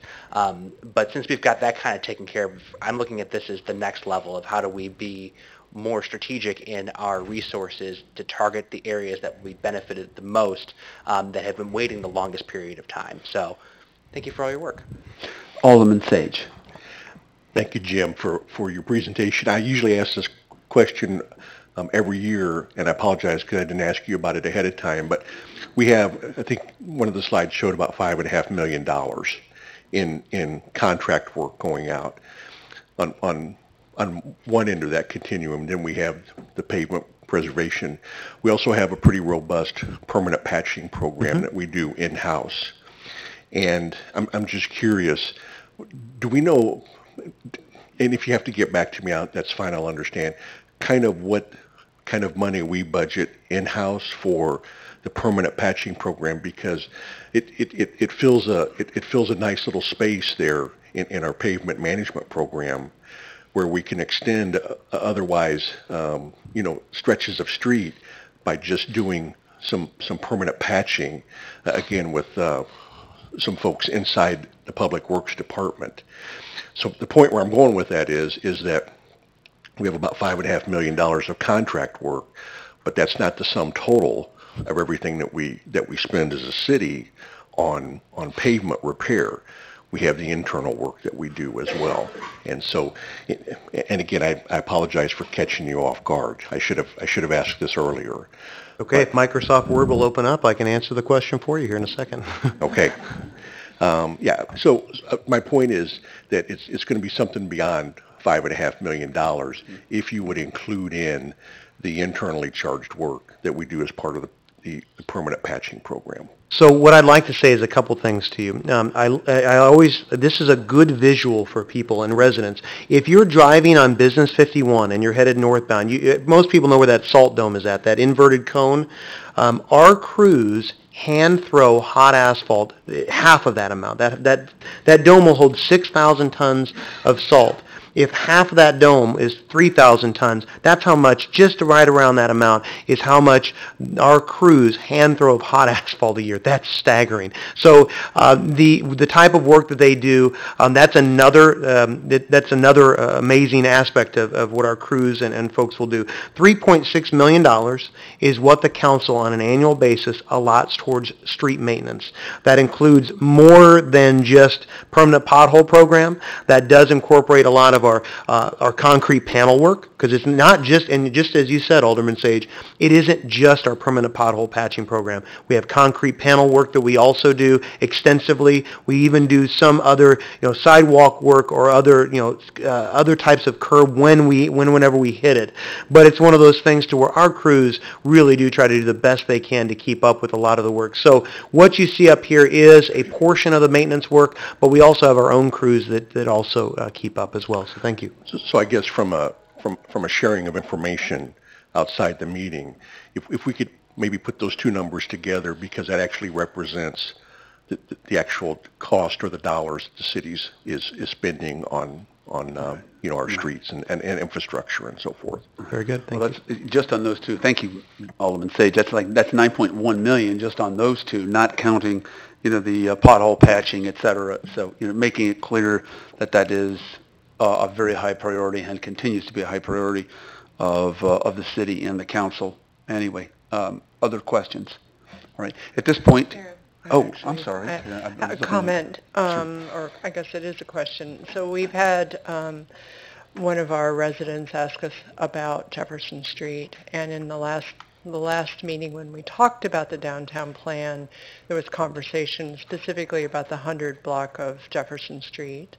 We talked about Tricia Stiller leading some stakeholder conversations about how we might be the most creative that we could be with that block. So I'm wondering, in terms of, I don't want to derail what you presented to us here, but I'm wondering if, as we think about how we stage this, that we allow Tricia and her group to begin to lead those conversations so that we're not getting ahead of what she could be doing with the downtown division, maybe making some other suggestions. And I don't know what others think about that, but we are taking right now the council direction from last week that said, we are to resurface Jefferson. Right. Again, at some point we have to either pull the trigger or not do it. So we do not have, again, from a staff perspective, all that's fine, and we can take that, but there does come that go no go step, and so that's important to note as well. Well, I get that, Jim, and I guess what I'm asking is, can you stage and organize this work that allows for some of that conversation to go forward so that we might have more productive conversations? Could I help answer that question a little bit? Sure, Steve. I know what we're talking about. Maybe what we could do is allow us a little bit of flexibility to have those conversations by putting Jefferson Street at the end of the summer instead of at the beginning, and see if we have some of that discussion and find out maybe there's something else we might want to do. Jim, can we so organize it, or so we put it at the end rather than the beginning? We can make whatever the council. We serve at your pleasure, so that's okay. Great. We can make it happen. Okay. And we still are looking for a motion. I will make a motion that we approve this as presented to us. Moved by Alderwoman Schmidt. Is there a second? Second. Second by Alderwoman Bray. For the discussion, okay, go ahead and vote on this collection of contracts. The motion carries 9-0. There are no nays to announce, Madam Clerk. Thank you very much, and thank you, Jim, for your work. Let's move right along to item F, consideration of an ordinance amending Chapter 6, Section 5 of the Bloomington City Code to clarify and proximity. And we have a brief presentation by Mr. Boyle. This was approved unanimously by the Liquor Commission, and we're going to go ahead and go forward from here. And let's also be clear, at this point, Madam Clerk, we do not have an application. Okay, so this is a hypothetical application on this site. At this point, it's still a vacant lot with nobody asking for any. Okay, thank you. I knew that the answer to that question last week. I just wanted to be sure that that was still the case. Mr. Boyle, we'll turn it to you. All right, thank you, Mayor. I know we're getting into hour 3, so I will try to be brief and available for questions. That Mr. Karch is a very tough act to follow, but I'll do my best. Section 5 of the City of Bloomington Liquor Code currently provides that no license shall be issued for the retail sale of alcohol at a tavern, packaged liquor store, or other business at which the sale of liquor is the primary business. If it is within 100 feet of a church, school, hospital, home for the aged, and other businesses. The proposed ordinance would do 3 things. It adds preschools and daycare centers to the places subject to the license location restrictions. It expands the categories of liquor licenses where the location restrictions apply to include convenience stores and packaged liquor sales, regardless of whether the sale of liquor is the principal business. And third, it clarifies that for purposes of applying the location restrictions, the distance measurements are from property line to property line. There is a similar state statute, and that is how those, there is one exception for the property line measurement, and that is if it's to a church, it's from the property line of the proposed establishment to the part of the church that's used for education or worship, worship services. With respect to the daycare provision, it's similar to ordinances in Normal, which also has a location restriction, not exactly the same, but similar, Peoria and Springfield and other places. That said, I'm available for questions.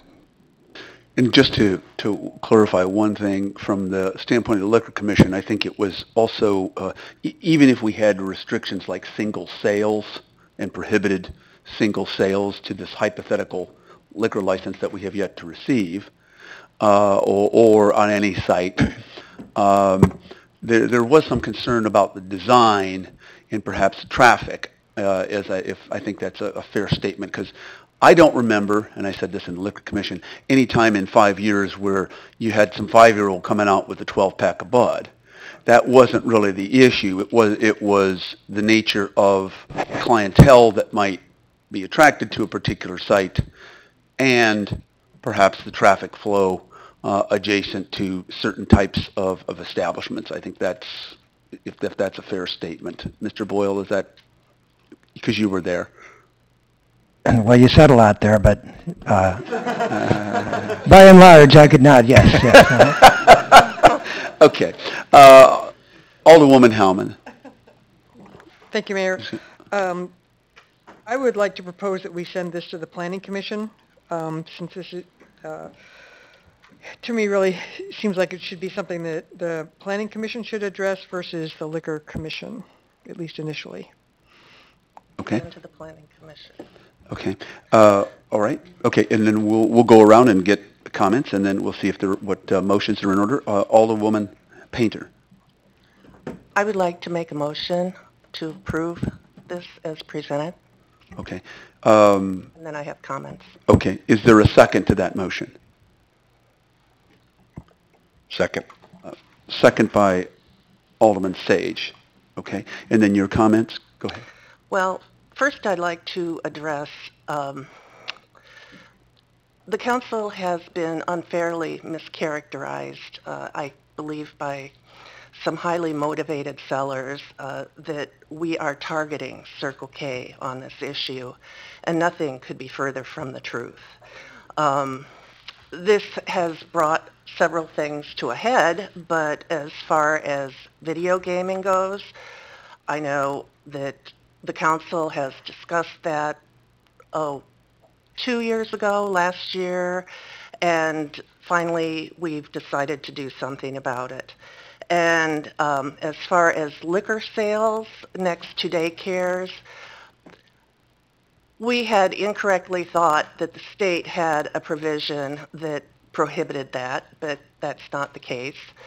So we looked into what Normal had done and what other communities nearby had done, and we sort of modeled it after that, as you said, Mr. Boyle. There have been some questions that were posed to several of the aldermen that I'd like to address. One of the questions was that this would bring a lot of economic impact into the community and that we would be getting more tax revenue from this. And common sense says that that is not the case, because there are plenty of gas stations and car washes around the area. It would just be taking from one piece of the pie and adding it to another. And it would actually decrease the value of a lot of the homes that are in this residential area. So we would be losing tax money from that aspect.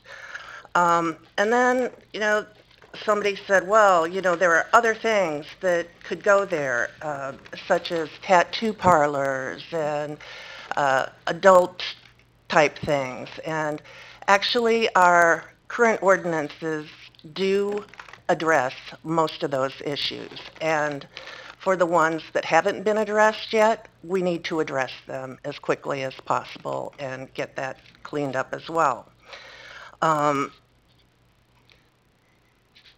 Then they were asking if this was offensive to the daycare. And yes, it is very offensive to the daycare, as well as the parents who have their children going to that daycare.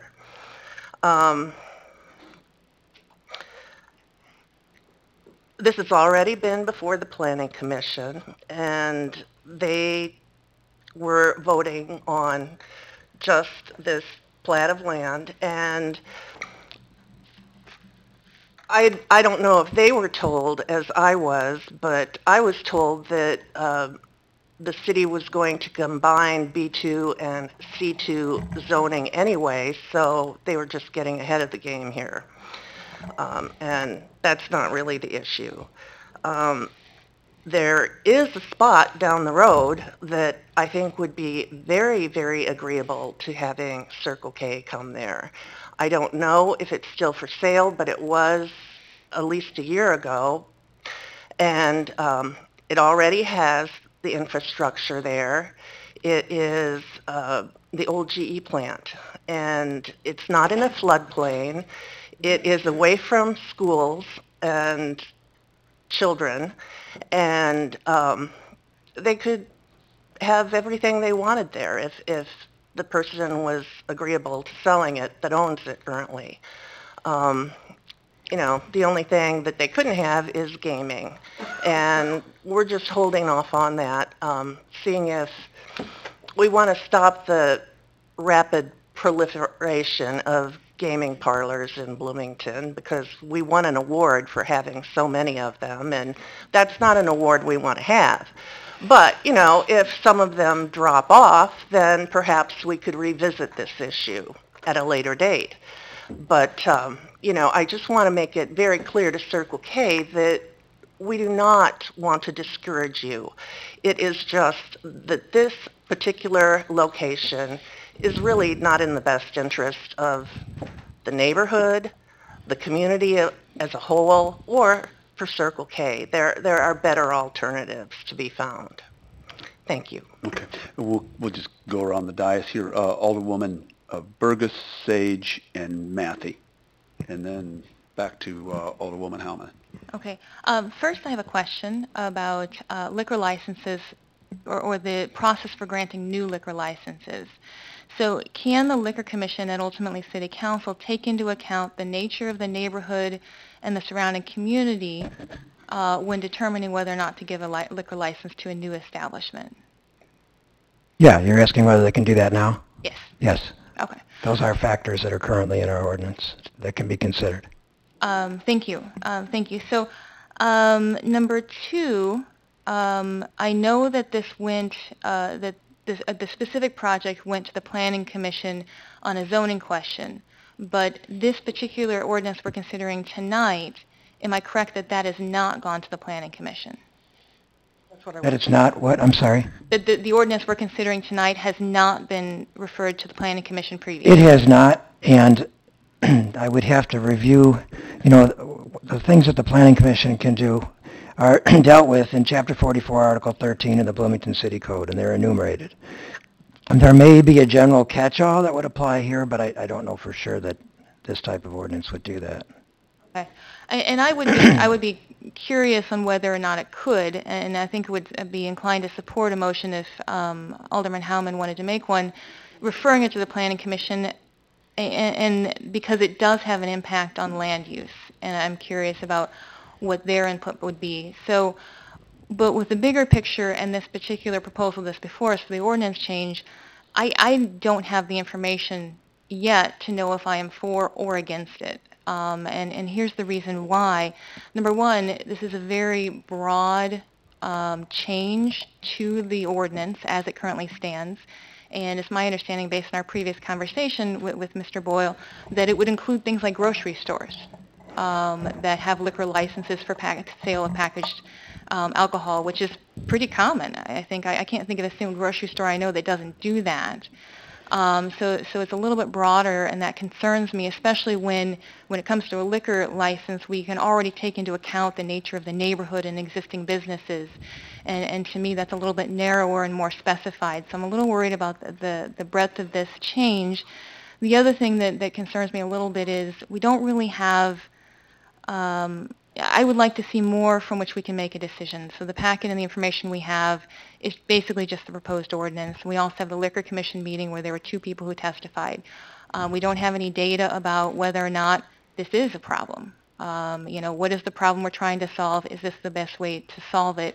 Is there a concern here? So I'm not for or against it, but in the absence of that information, and perhaps if it went to the Planning Commission, we could get that information, and they could aid us there. I would be inclined not to vote for approval tonight, just because I'm concerned about the breadth of it and potential unforeseen complications with passing something so broad.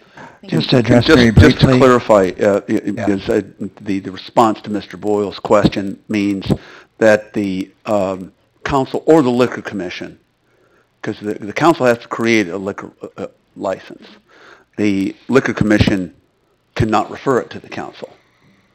But one of the variables we can take into consideration is its impact on the neighborhood already without changing the ordinance and in its immediate surroundings. That factor can be considered by both the council and the Liquor Commission. So if the Liquor Commission were to say no, you wouldn't see it. Again, this is all hypothetical because we don't have one. Or even if the Liquor Commission said yes, the council can say no under a current ordinance. Is that the point? I just want to clarify that response because I think that was a critical response, just so that everybody understands what we're talking about here. Okay. To address the remark just briefly about the grocery stores, as written, it would prospectively involve, potential licenses for grocery stores, but current license holders are grandfathered in, so it wouldn't affect a current grocery store. Alderman Sage. And several comments here. First of all, Mayor, I wanted to say I appreciated the deliberation that the Liquor Commission did.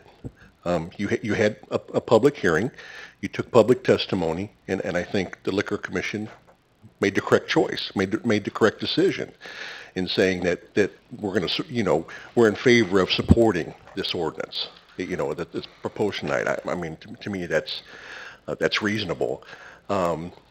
Secondly, again, I don't know that I see it necessarily as some broad sweeping change. I mean, we already have schools in there, and I don't know that I see a lot of difference between a daycare center and a school. And so, I mean, in a minute, obviously I'm going to support the motion here in a minute because I offered a second for it.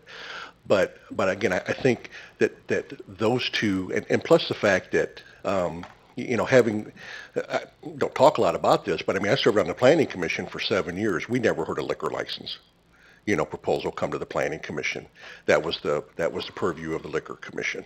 And so, again, appreciate the process that we followed here because it seems appropriate. Alderman Matthey.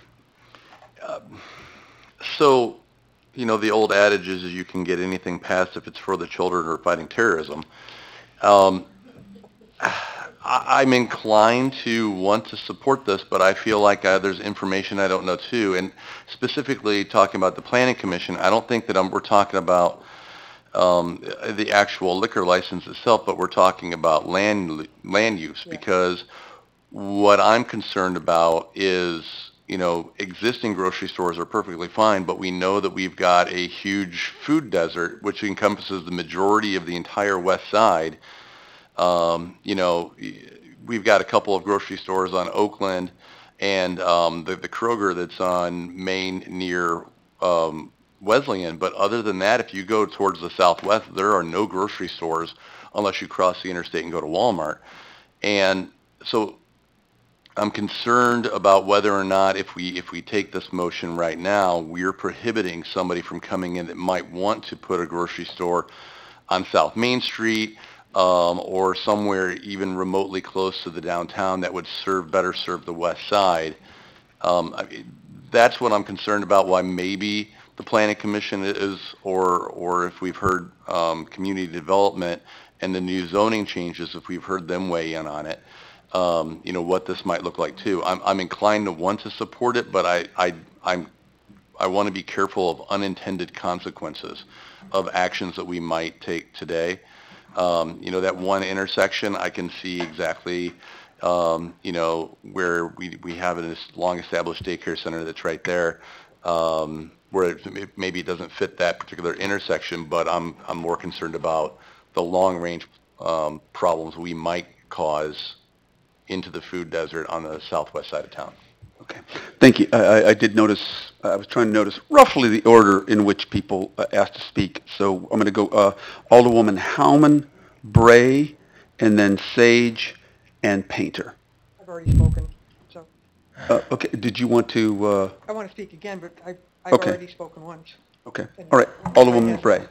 Thank you, and thank you, George, for this information. So following up on Alderman Matthews' question in regards to whether or not this ordinance would preclude the kind of project that he's outlined from happening in the future, isn't there a process for variance and granting variances that could either is already in place that would apply, or that could be written into this?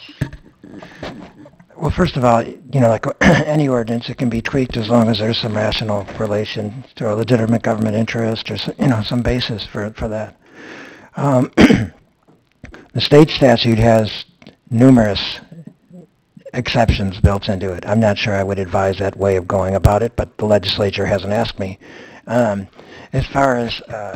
Don't hold your breath, George.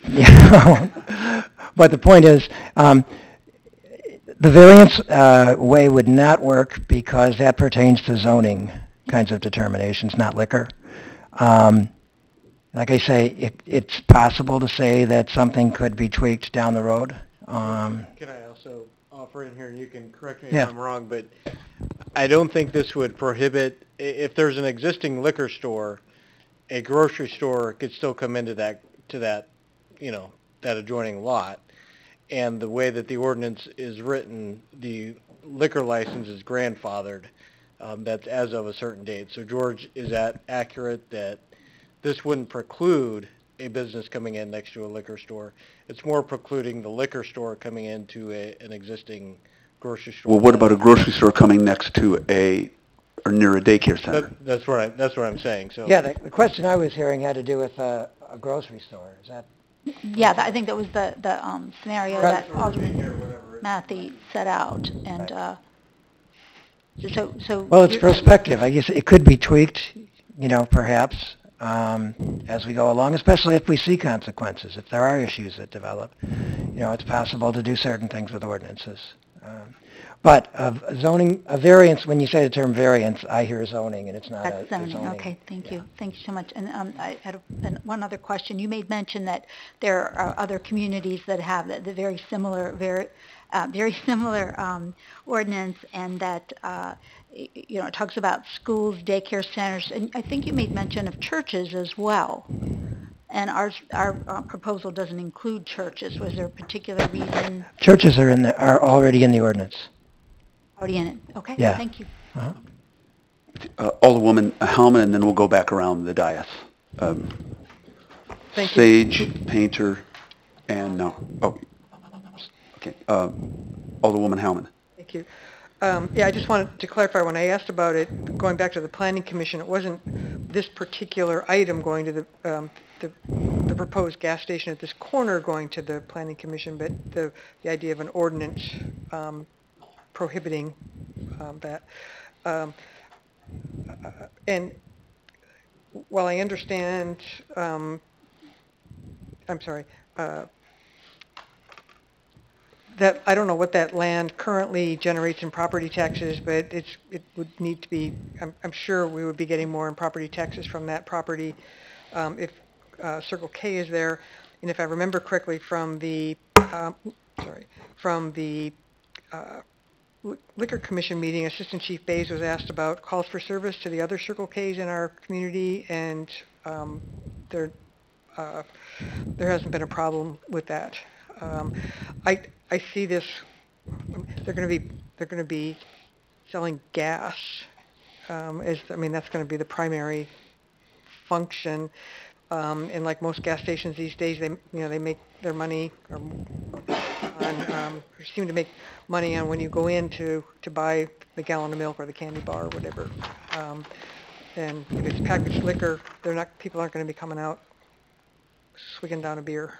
So just thoughts. Well, one thing that the Liquor Commission has done in the past is, under certain circumstances, has said you can't have single serves. If you're in a residential neighborhood, if you're in a certain area, no single serves. But at this point, we did not have a particular proposal to talk about. This was all hypothetical. Let's see, who was next? Oh, I'm sorry. Alderman Sage, and then Burgess, I believe. Thanks, Mayor, and I'll be brief. Jamie raises a good point that I know we've not talked about, or I've not shared with the council, that over the last couple of years I've worked quite extensively with Austin in conversations with major grocery retailers. Certainly all the ones that we have here, and even one that we didn't have here, in terms of looking at some new grocery store opportunities in South and Southwest Bloomington. And I will tell you that given the economic climate that we've been in the last couple of years, they have all said very clearly that they're not interested in expanding, into those areas. And we've looked at, I think, some very realistic locations in South and Southwest Bloomington, particularly in South Bloomington. But I will tell you that those conversations were very clear when they said that they're not looking to expand into those areas, because they just don't see the traffic counts and so forth in those areas to generate those types of new business. So I just share that with you as context, just because I think you were asking a question in good faith, and I think just sharing some of that information back with you. Okay, thank you. Thank you. Alderwoman Burgess, Millawamboy, and Painter. And then if we go beyond that, we really are going to have to extend our time. Maboka hasn't spoken yet. Yeah, that's why I started with him. Yeah, Millawamboy. Maboka. Oh, sorry, you said the no. Sorry. I'm here daydreaming, sorry. Okay, so George, the way I read this, it seems to me that what we're doing is actually adding just a category, right, of daycares, or maybe a couple categories. That's right. We're adding. So I'm not quite sure what the issue is. If all we're doing is adding daycares, it's not like we have daycares at every little corner. No, and we have, at this point, at least 21 daycares of that type. And again, those areas would not be affected. Okay. Because they're existing. So I'm not quite sure I understand this issue with planning commission and all those kinds of things. To me, it just seems like it's just a category that we're adding. So I would say we move forward. Okay. Alderwoman Burgess and then Painter. Thank you. That helps me lead into what I wanted to clarify. And George, please correct me if I'm wrong, but this proposal does two things. Number one, there's the existing ordinance, which deals with two classifications of liquor licenses, which are the tavern liquor licenses, or those facilities that serve alcohol on site for consumption on site. And if all we were doing was amending the current ordinance to add daycares, I would support that. My concern is the ordinance does a second thing. It adds 4 additional classifications of liquor licenses, which includes things like convenience stores and grocery stores and other facilities that sell alcohol for sale for consumption off-site. And that's where my concern is in terms of it's really broadening this. Again, if all we were doing is amending the original to add daycares to schools and churches, et cetera, that makes a lot of sense. But when we start bringing in these other ones, I'm just a little concerned about whether or not we fully know what we're getting into and if we're being too restrictive. I mean, we just heard how difficult it is to recruit grocery stores to some neighborhoods. Would we make that even more difficult? And is it necessary to solve whatever problem we're trying to solve? And if that problem is very specific to a location or a single proposal, it sounds like to me we have a way of dealing with that because we can take those things into account already in our process. So thank you. Hopefully I've stated everything correctly, and George will correct me if I'm wrong because I don't want to... Any corrections, George? No, I think you summarized it accurately. You know, there's two kinds of things. There's places affected, and then there's also the classes of license affected. Okay. Go ahead. Right. Alderwoman Painter, and then we will either... okay, we're going to have to extend our after Alderwoman Painter speaks. Well, I'd like to speak to Alderman Howman's concern about crime in the area. Actually, the reported crimes for the period of April 7th, 2017 to April 6th, 2018 in Rainbow Avenue, which is just around the corner from this daycare. There have been 17 thefts from vehicles, another theft, well, I take that back, 9 thefts, 6 disorderly conducts, 5 residential burglaries, and 1 very recent shooting. So I think that we have something to be concerned about there as far as creating a good environment in that spot. Thank you. All right. Do we have a motion to extend? I think we have 2 comments, but we have gone so far over what we said we were going to do. Can I have a motion to extend this for 5 more minutes? So moved. Moved by Alderman Black, second by Alderwoman Schmidt. And if you'll go ahead and vote. And this is purely just to extend our conversation for 5 more minutes because we've really gone way beyond. Okay, motion carries 9-0. There are no nays to announce, Madam Clerk. Alderman Black and then Howman. Yeah, thank you. And thank you, George. So I came into this on the fence, and I wanted to listen to my colleagues on this one, and I remain on the fence. So that wasn't very helpful. But that's okay, because in that time, you know, when this first came up, I get the idea you want to have neighborhoods decide kind of what their future looks like. And I was reminded of a neighborhood meeting we had a couple years ago regarding some license holder changes, some grandfathering, and it was a very impassioned meeting about what the neighbors wanted their community to look like. And I suspect the same is going on for Johnny right now.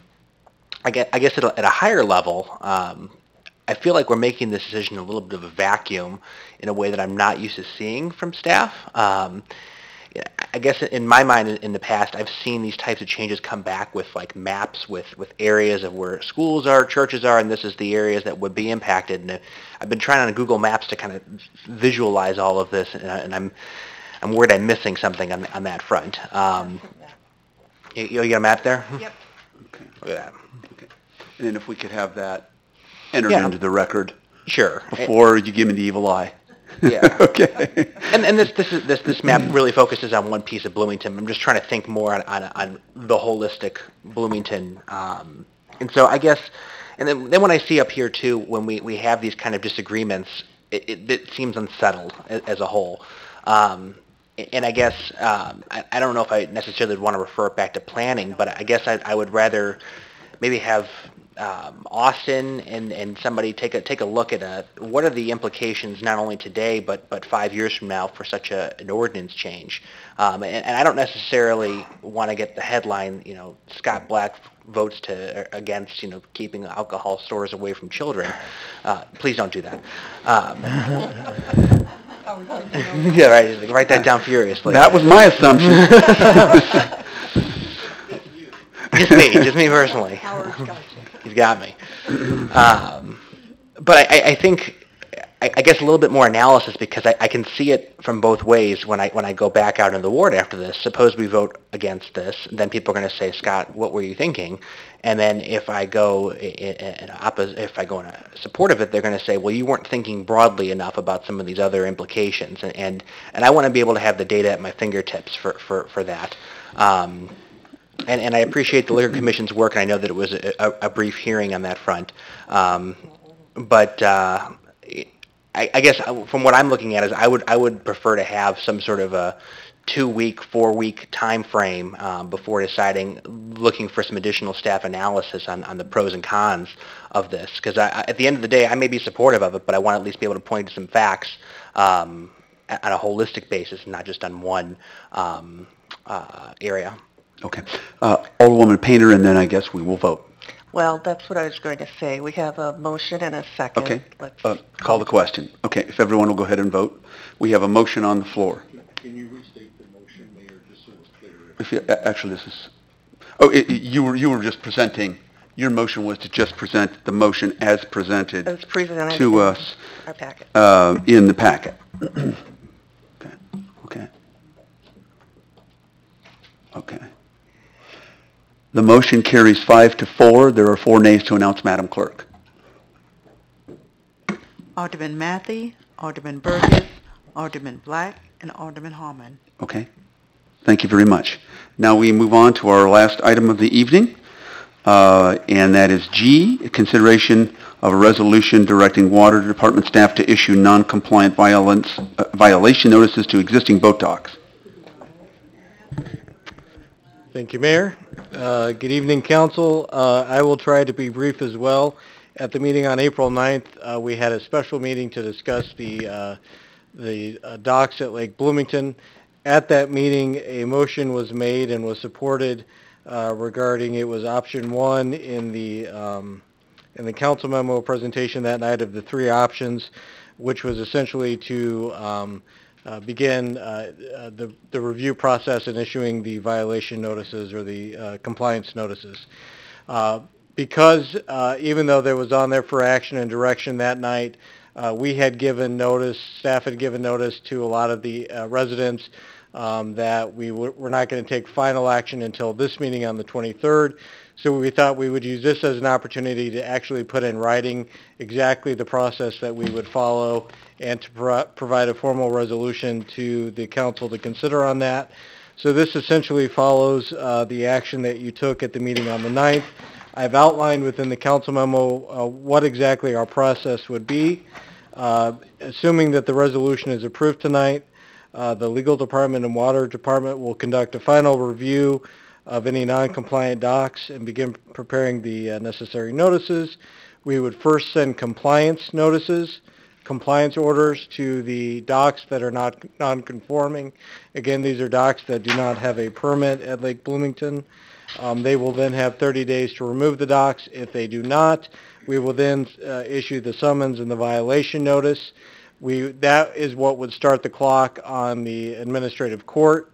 We're looking at having this as a special administrative court hearing date for the 5th Wednesday in August, so we don't have to reschedule our typical housing cases or our behavioral cases. So on August 29th, we'd be looking at having the administrative court to begin the process of hearing some of these cases. As was discussed at the last meeting, as our compliance would be our ultimate goal here. So as long as anybody that's not conforming removes their dock, we would waive any of the daily penalties that accrue on that. And just to clarify, as this would be a review on a case-by-case basis, so it's not a one-size-fits-all. Right, so staff would review, and if we thought that a dock was not compliant, we would send the compliance order. If the dock owner disagreed and did not remove it, they'd then get the violation notice, and if they continue to disagree, they would eventually get their day in court with the hearing officer in our administrative court. Okay. It's really, I'd say it's no different than if staff thinks there's a violation of like a property code violation or a mowing code violation. Staff assesses whether or not there's a violation, then they start sending the paperwork, that type of thing, and eventually it can get to the hearing officer. In some of the if somebody's actually built a dock whenever it was built on our property, that's an issue. That might be one of the issues that right. The hearing yeah, officer. If there's not a permit, those types of issues, correct. Okay, all right. Alderman Black. Thank you. I guess my question is why are we the ones that are automatically filing these complaints of and notices for removal? Why wouldn't this be like a resident-driven type complaint? You mean is like similar to our existing code violation? Like if somebody's got garbage outside, they call City Hall or something like that. I don't know if Bob up here? They're the tenant. I mean, we're the property owners. Sure. So I see if Bob has a different response than what I would have, but it's my understanding we did get complaints on these non-compliant docks. I think that's part of this. So I know that the city has received complaints, and I would ask him to kind of address that a little further. Yeah, and the process actually started before I became the water director, based on some complaints, discussion with the interim city manager at the time and other water department staff. We continued to receive some complaints throughout the process. Throughout the process, others have said, well, why are you focused on mine? Go look over there. So we looked comprehensively and created a much larger list based on several conversations, complaints that started the process. If I could add one more thing to that, and that is sometimes we are complaint-driven, but when the city staff is aware that there's a violation, then whether there has been a complaint or not, the city staff is obligated to follow through to take the action necessary to enforce the ordinance. That makes sense. Thank you. Okay, Alderwoman Schmidt and then Matthey. Just to clarify, Jeff, what I heard you say about this process, there are obviously individuals who feel that they have the correct documentation that would back their claims for their docks. This is their opportunity, one by one, to make their case and to be heard by a third party, not by city staff, but by a hearing officer. By a hearing officer, who is actually, who is the hearing officer? I'm not sure who the hearing officer will be on this. We use a number of different attorneys that aren't... They are not city staff. Yeah, that are not affiliated with the city. They're just hearing officers for the city. So I'm not sure which one would have these cases. And we've heard concerns expressed about the what appears to be a built-in $250 a day, I think. $110 a day. What is it? I think it was $110 a day from the time they were determined non-compliant. Right. Okay. And could we talk about how we handle that? Yeah. So I think the actual citation would be against Section 3 of this chapter of our city code, and the penalties for violating this article of the city code. I don't have it here in front of me, but the minimum fine I think is $100. The maximum might be $1,000. And then each day that the violation continues is a separate offense. But that can be waived, correct? That's right. So what we're suggesting is the fines would not even start to accrue until that you get that summons and that violation notice. That's after the 30-day compliance order is sent. So once we get through, and those compliance orders might not even be sent until next month at some point. So we'll take a final review of everything that we think is either compliant or not compliant, get those compliance orders out. Fines aren't accruing yet. If at the end of that 30-day period somebody has not removed their dock and we believe that they're in violation of the code, We will then send them a notice, and a violation notice and summons. That's going to say, hey, there's a minimum, maximum fine accruing, or whatever that fine might be, as of this date, and that'll, continue to accrue until you abate the violation, which is removal of the dock. And again, what we're saying here is, as long as that dock is removed, by the summons return date, which again is going to be the last Wednesday of August, that the fines would be waived. Because we're not trying to get money or collect fines here. We're really just about making sure that the code is complied with, and that if there's a non-compliant dock, that it is removed. Alderman Matthey. So I hear what you're saying, Jeff. My concern with that is that we have people who feel like that they have permit to the dock, to have a dock on the lake, but they could have 60 to 90 days worth of fines accruing before they even get their chance to go to administrative court to present their case. So now we're saying, we're basically offering, they're gambling between, if the fine's $100 a day, $6,000 to $9,000, on whether or not they feel like they have a good case before they make it to administrative court. Well, right. Obviously, if they prevail in administrative court, there's not going to be, there are not going to be any of those fines awarded. The other thing I would say is that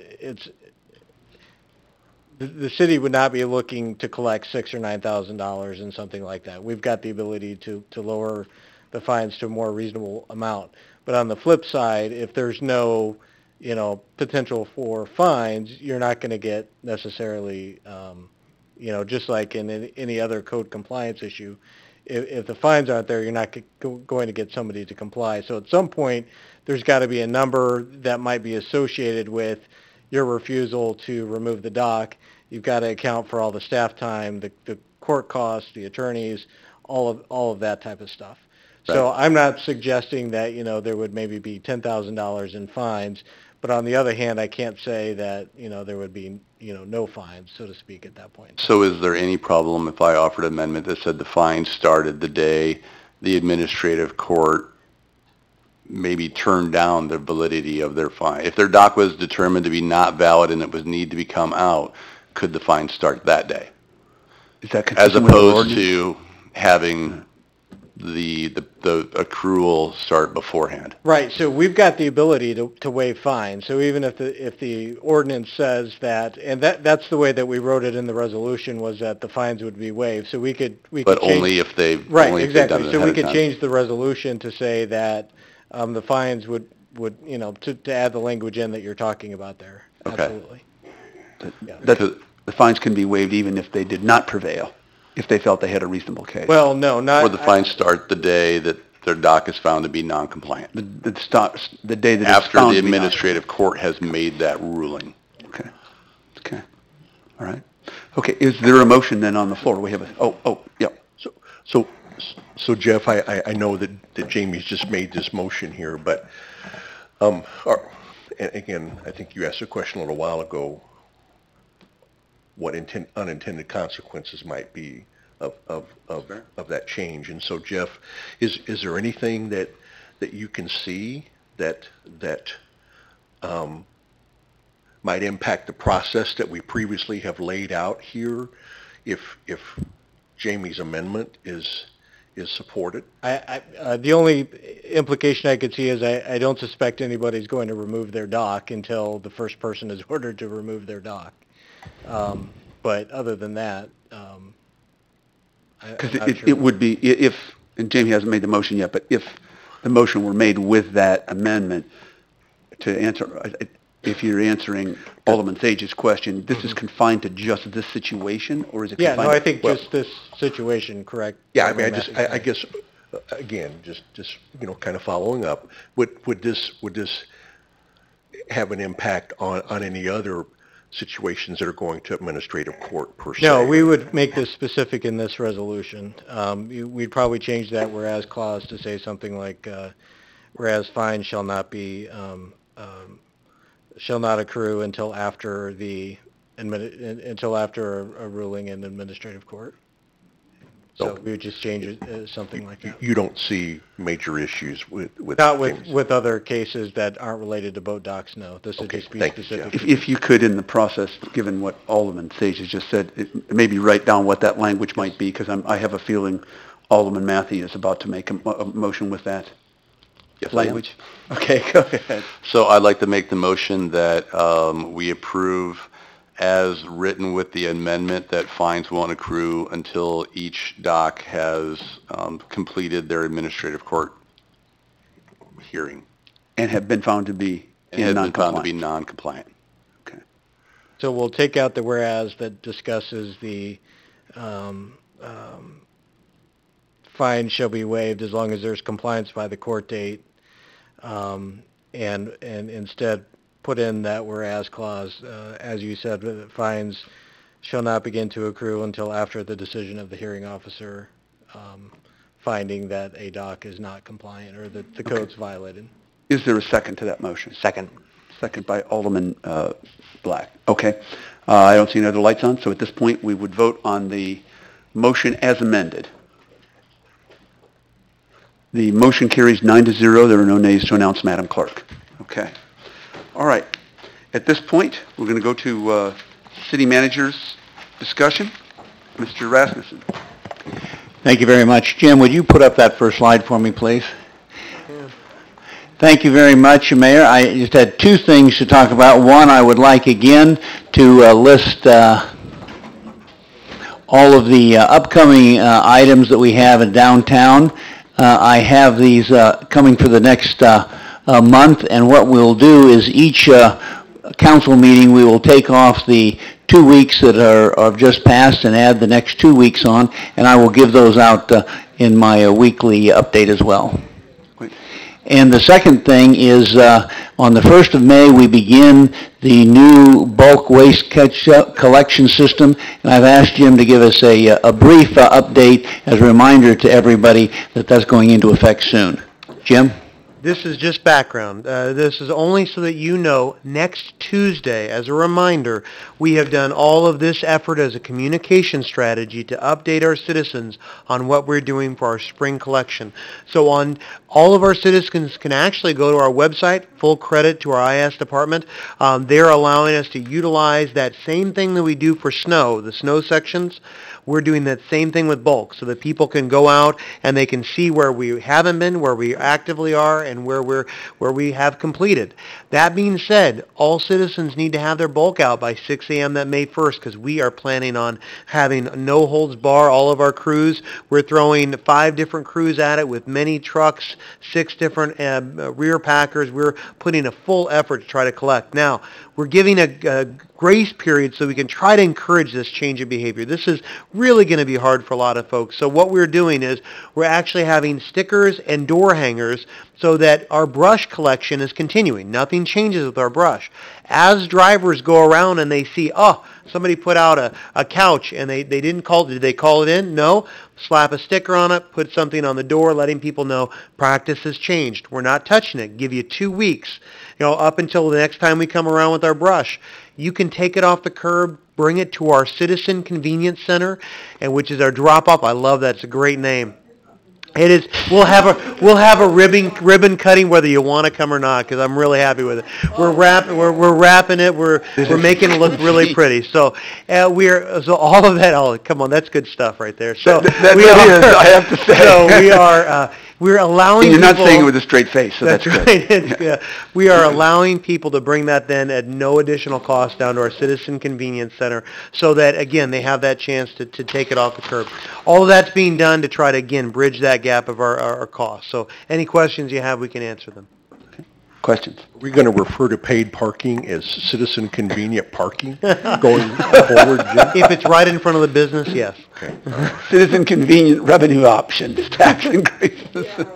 Okay, Alderwoman Schmidt. Jim, you and I have had some conversations about this, and in my email message to constituents and to Facebook as well, the number of people who, this is really not on anybody's radar, so to the extent that Nora might create some Facebook posts and you know, it's just like, oh my God, it's May 1st, Yeah. you know, that's like right around the corner, so. We all are dealing with the same thing. On Wednesday, we're going to be recording myself, Michael Brown, Facebook Live, kind of that interactive video to really blast out there. We're doing everything we can. I was on WJBC this morning talking with Scott Laughlin and Kevin, so we're trying to get that out as much as possible. I know the Pantograph will be covering it. I'm sure GLT, every major outlet, I'm sure will be covering this. But again, that's why we have this. Right. Because we know that there are just times where people don't see all that. I don't know if there's any opportunity through community development to send something to landlords, but it's going to be the tenants who are that next tier down that might not get the message, and you know, it's the neighborhoods that look at it. The only other thing that we don't have up there is we're actually even utilizing our message boards. By this week, we're going to put out our message boards out on major routes. I mean, we'll do everything we can do. We'll have Alderman Black juggling on the corner if we could. Whatever it takes to get attention for it, we will do. That'd be great. So we are making every effort. Okay. Alderman Matthey, you have a question? Not on this. I was waiting for Alderman comments. Okay. All right. Anything else? Okay. I have nothing other than to thank Steve Rasmussen for his help in making our transition back to the more traditional mayor's open house. And you provided yeoman service. Thank you, Steve. Appreciate that. Aldermanic comments. Well, you're first. Awesome. First ward. I just wanted to, so I had a great conversation with Vasu from Regional Planning last week, and I just wanted to, Steve, put it on your radar when we get to the, we voted for the business registration. When we get there, she probably has already communicated this to you, but she wants to make sure that whatever data that we're collecting looks the same as county or town of normal data, so that we have apples to apples when we're looking at things as a total community. That's it. I thought of it 10 seconds ago. Thought I'd throw it out there. Awesome. Thank you. Great point. Alderwoman Hellman. I just wanted to do a shout out to the Rotarians that have been out there planting trees and making the gateway from the west side into our city more attractive. Thank you so much for doing. Thank you so much for doing that. Good. And thank you. Alderwoman Bray. Yes, thank you, Mayor. I just wanted to thank everyone for the opportunity to represent our city of Bloomington on the Rivian trip last Monday, April 16th. I was part of a delegation from our community and visited the Rivian Business Center there in Plymouth, Michigan, outside of Detroit. I think that our delegation represented the community well. We had very strong interactions with the Rivian group. They had a well-executed program for us that day. They were very prepared, shared a lot of information with us. Very impressive operation and very impressive people associated with Rivian. And I look forward to sharing some more specific and detailed information with the city in some closed sessions that would comport with the non-disclosure agreement that I signed. So again, thank you for that opportunity. It was just a fascinating day. Yeah. Thank you for going. Okay. My pleasure. At this point, is there a motion to adjourn so that we're there under is. 3 hours? Okay, motion by Alderwoman Hellman. Is there a second? Second. Second by Alderwoman Schmidt. All in favor signify by saying aye. Aye. We're adjourned. Thank you.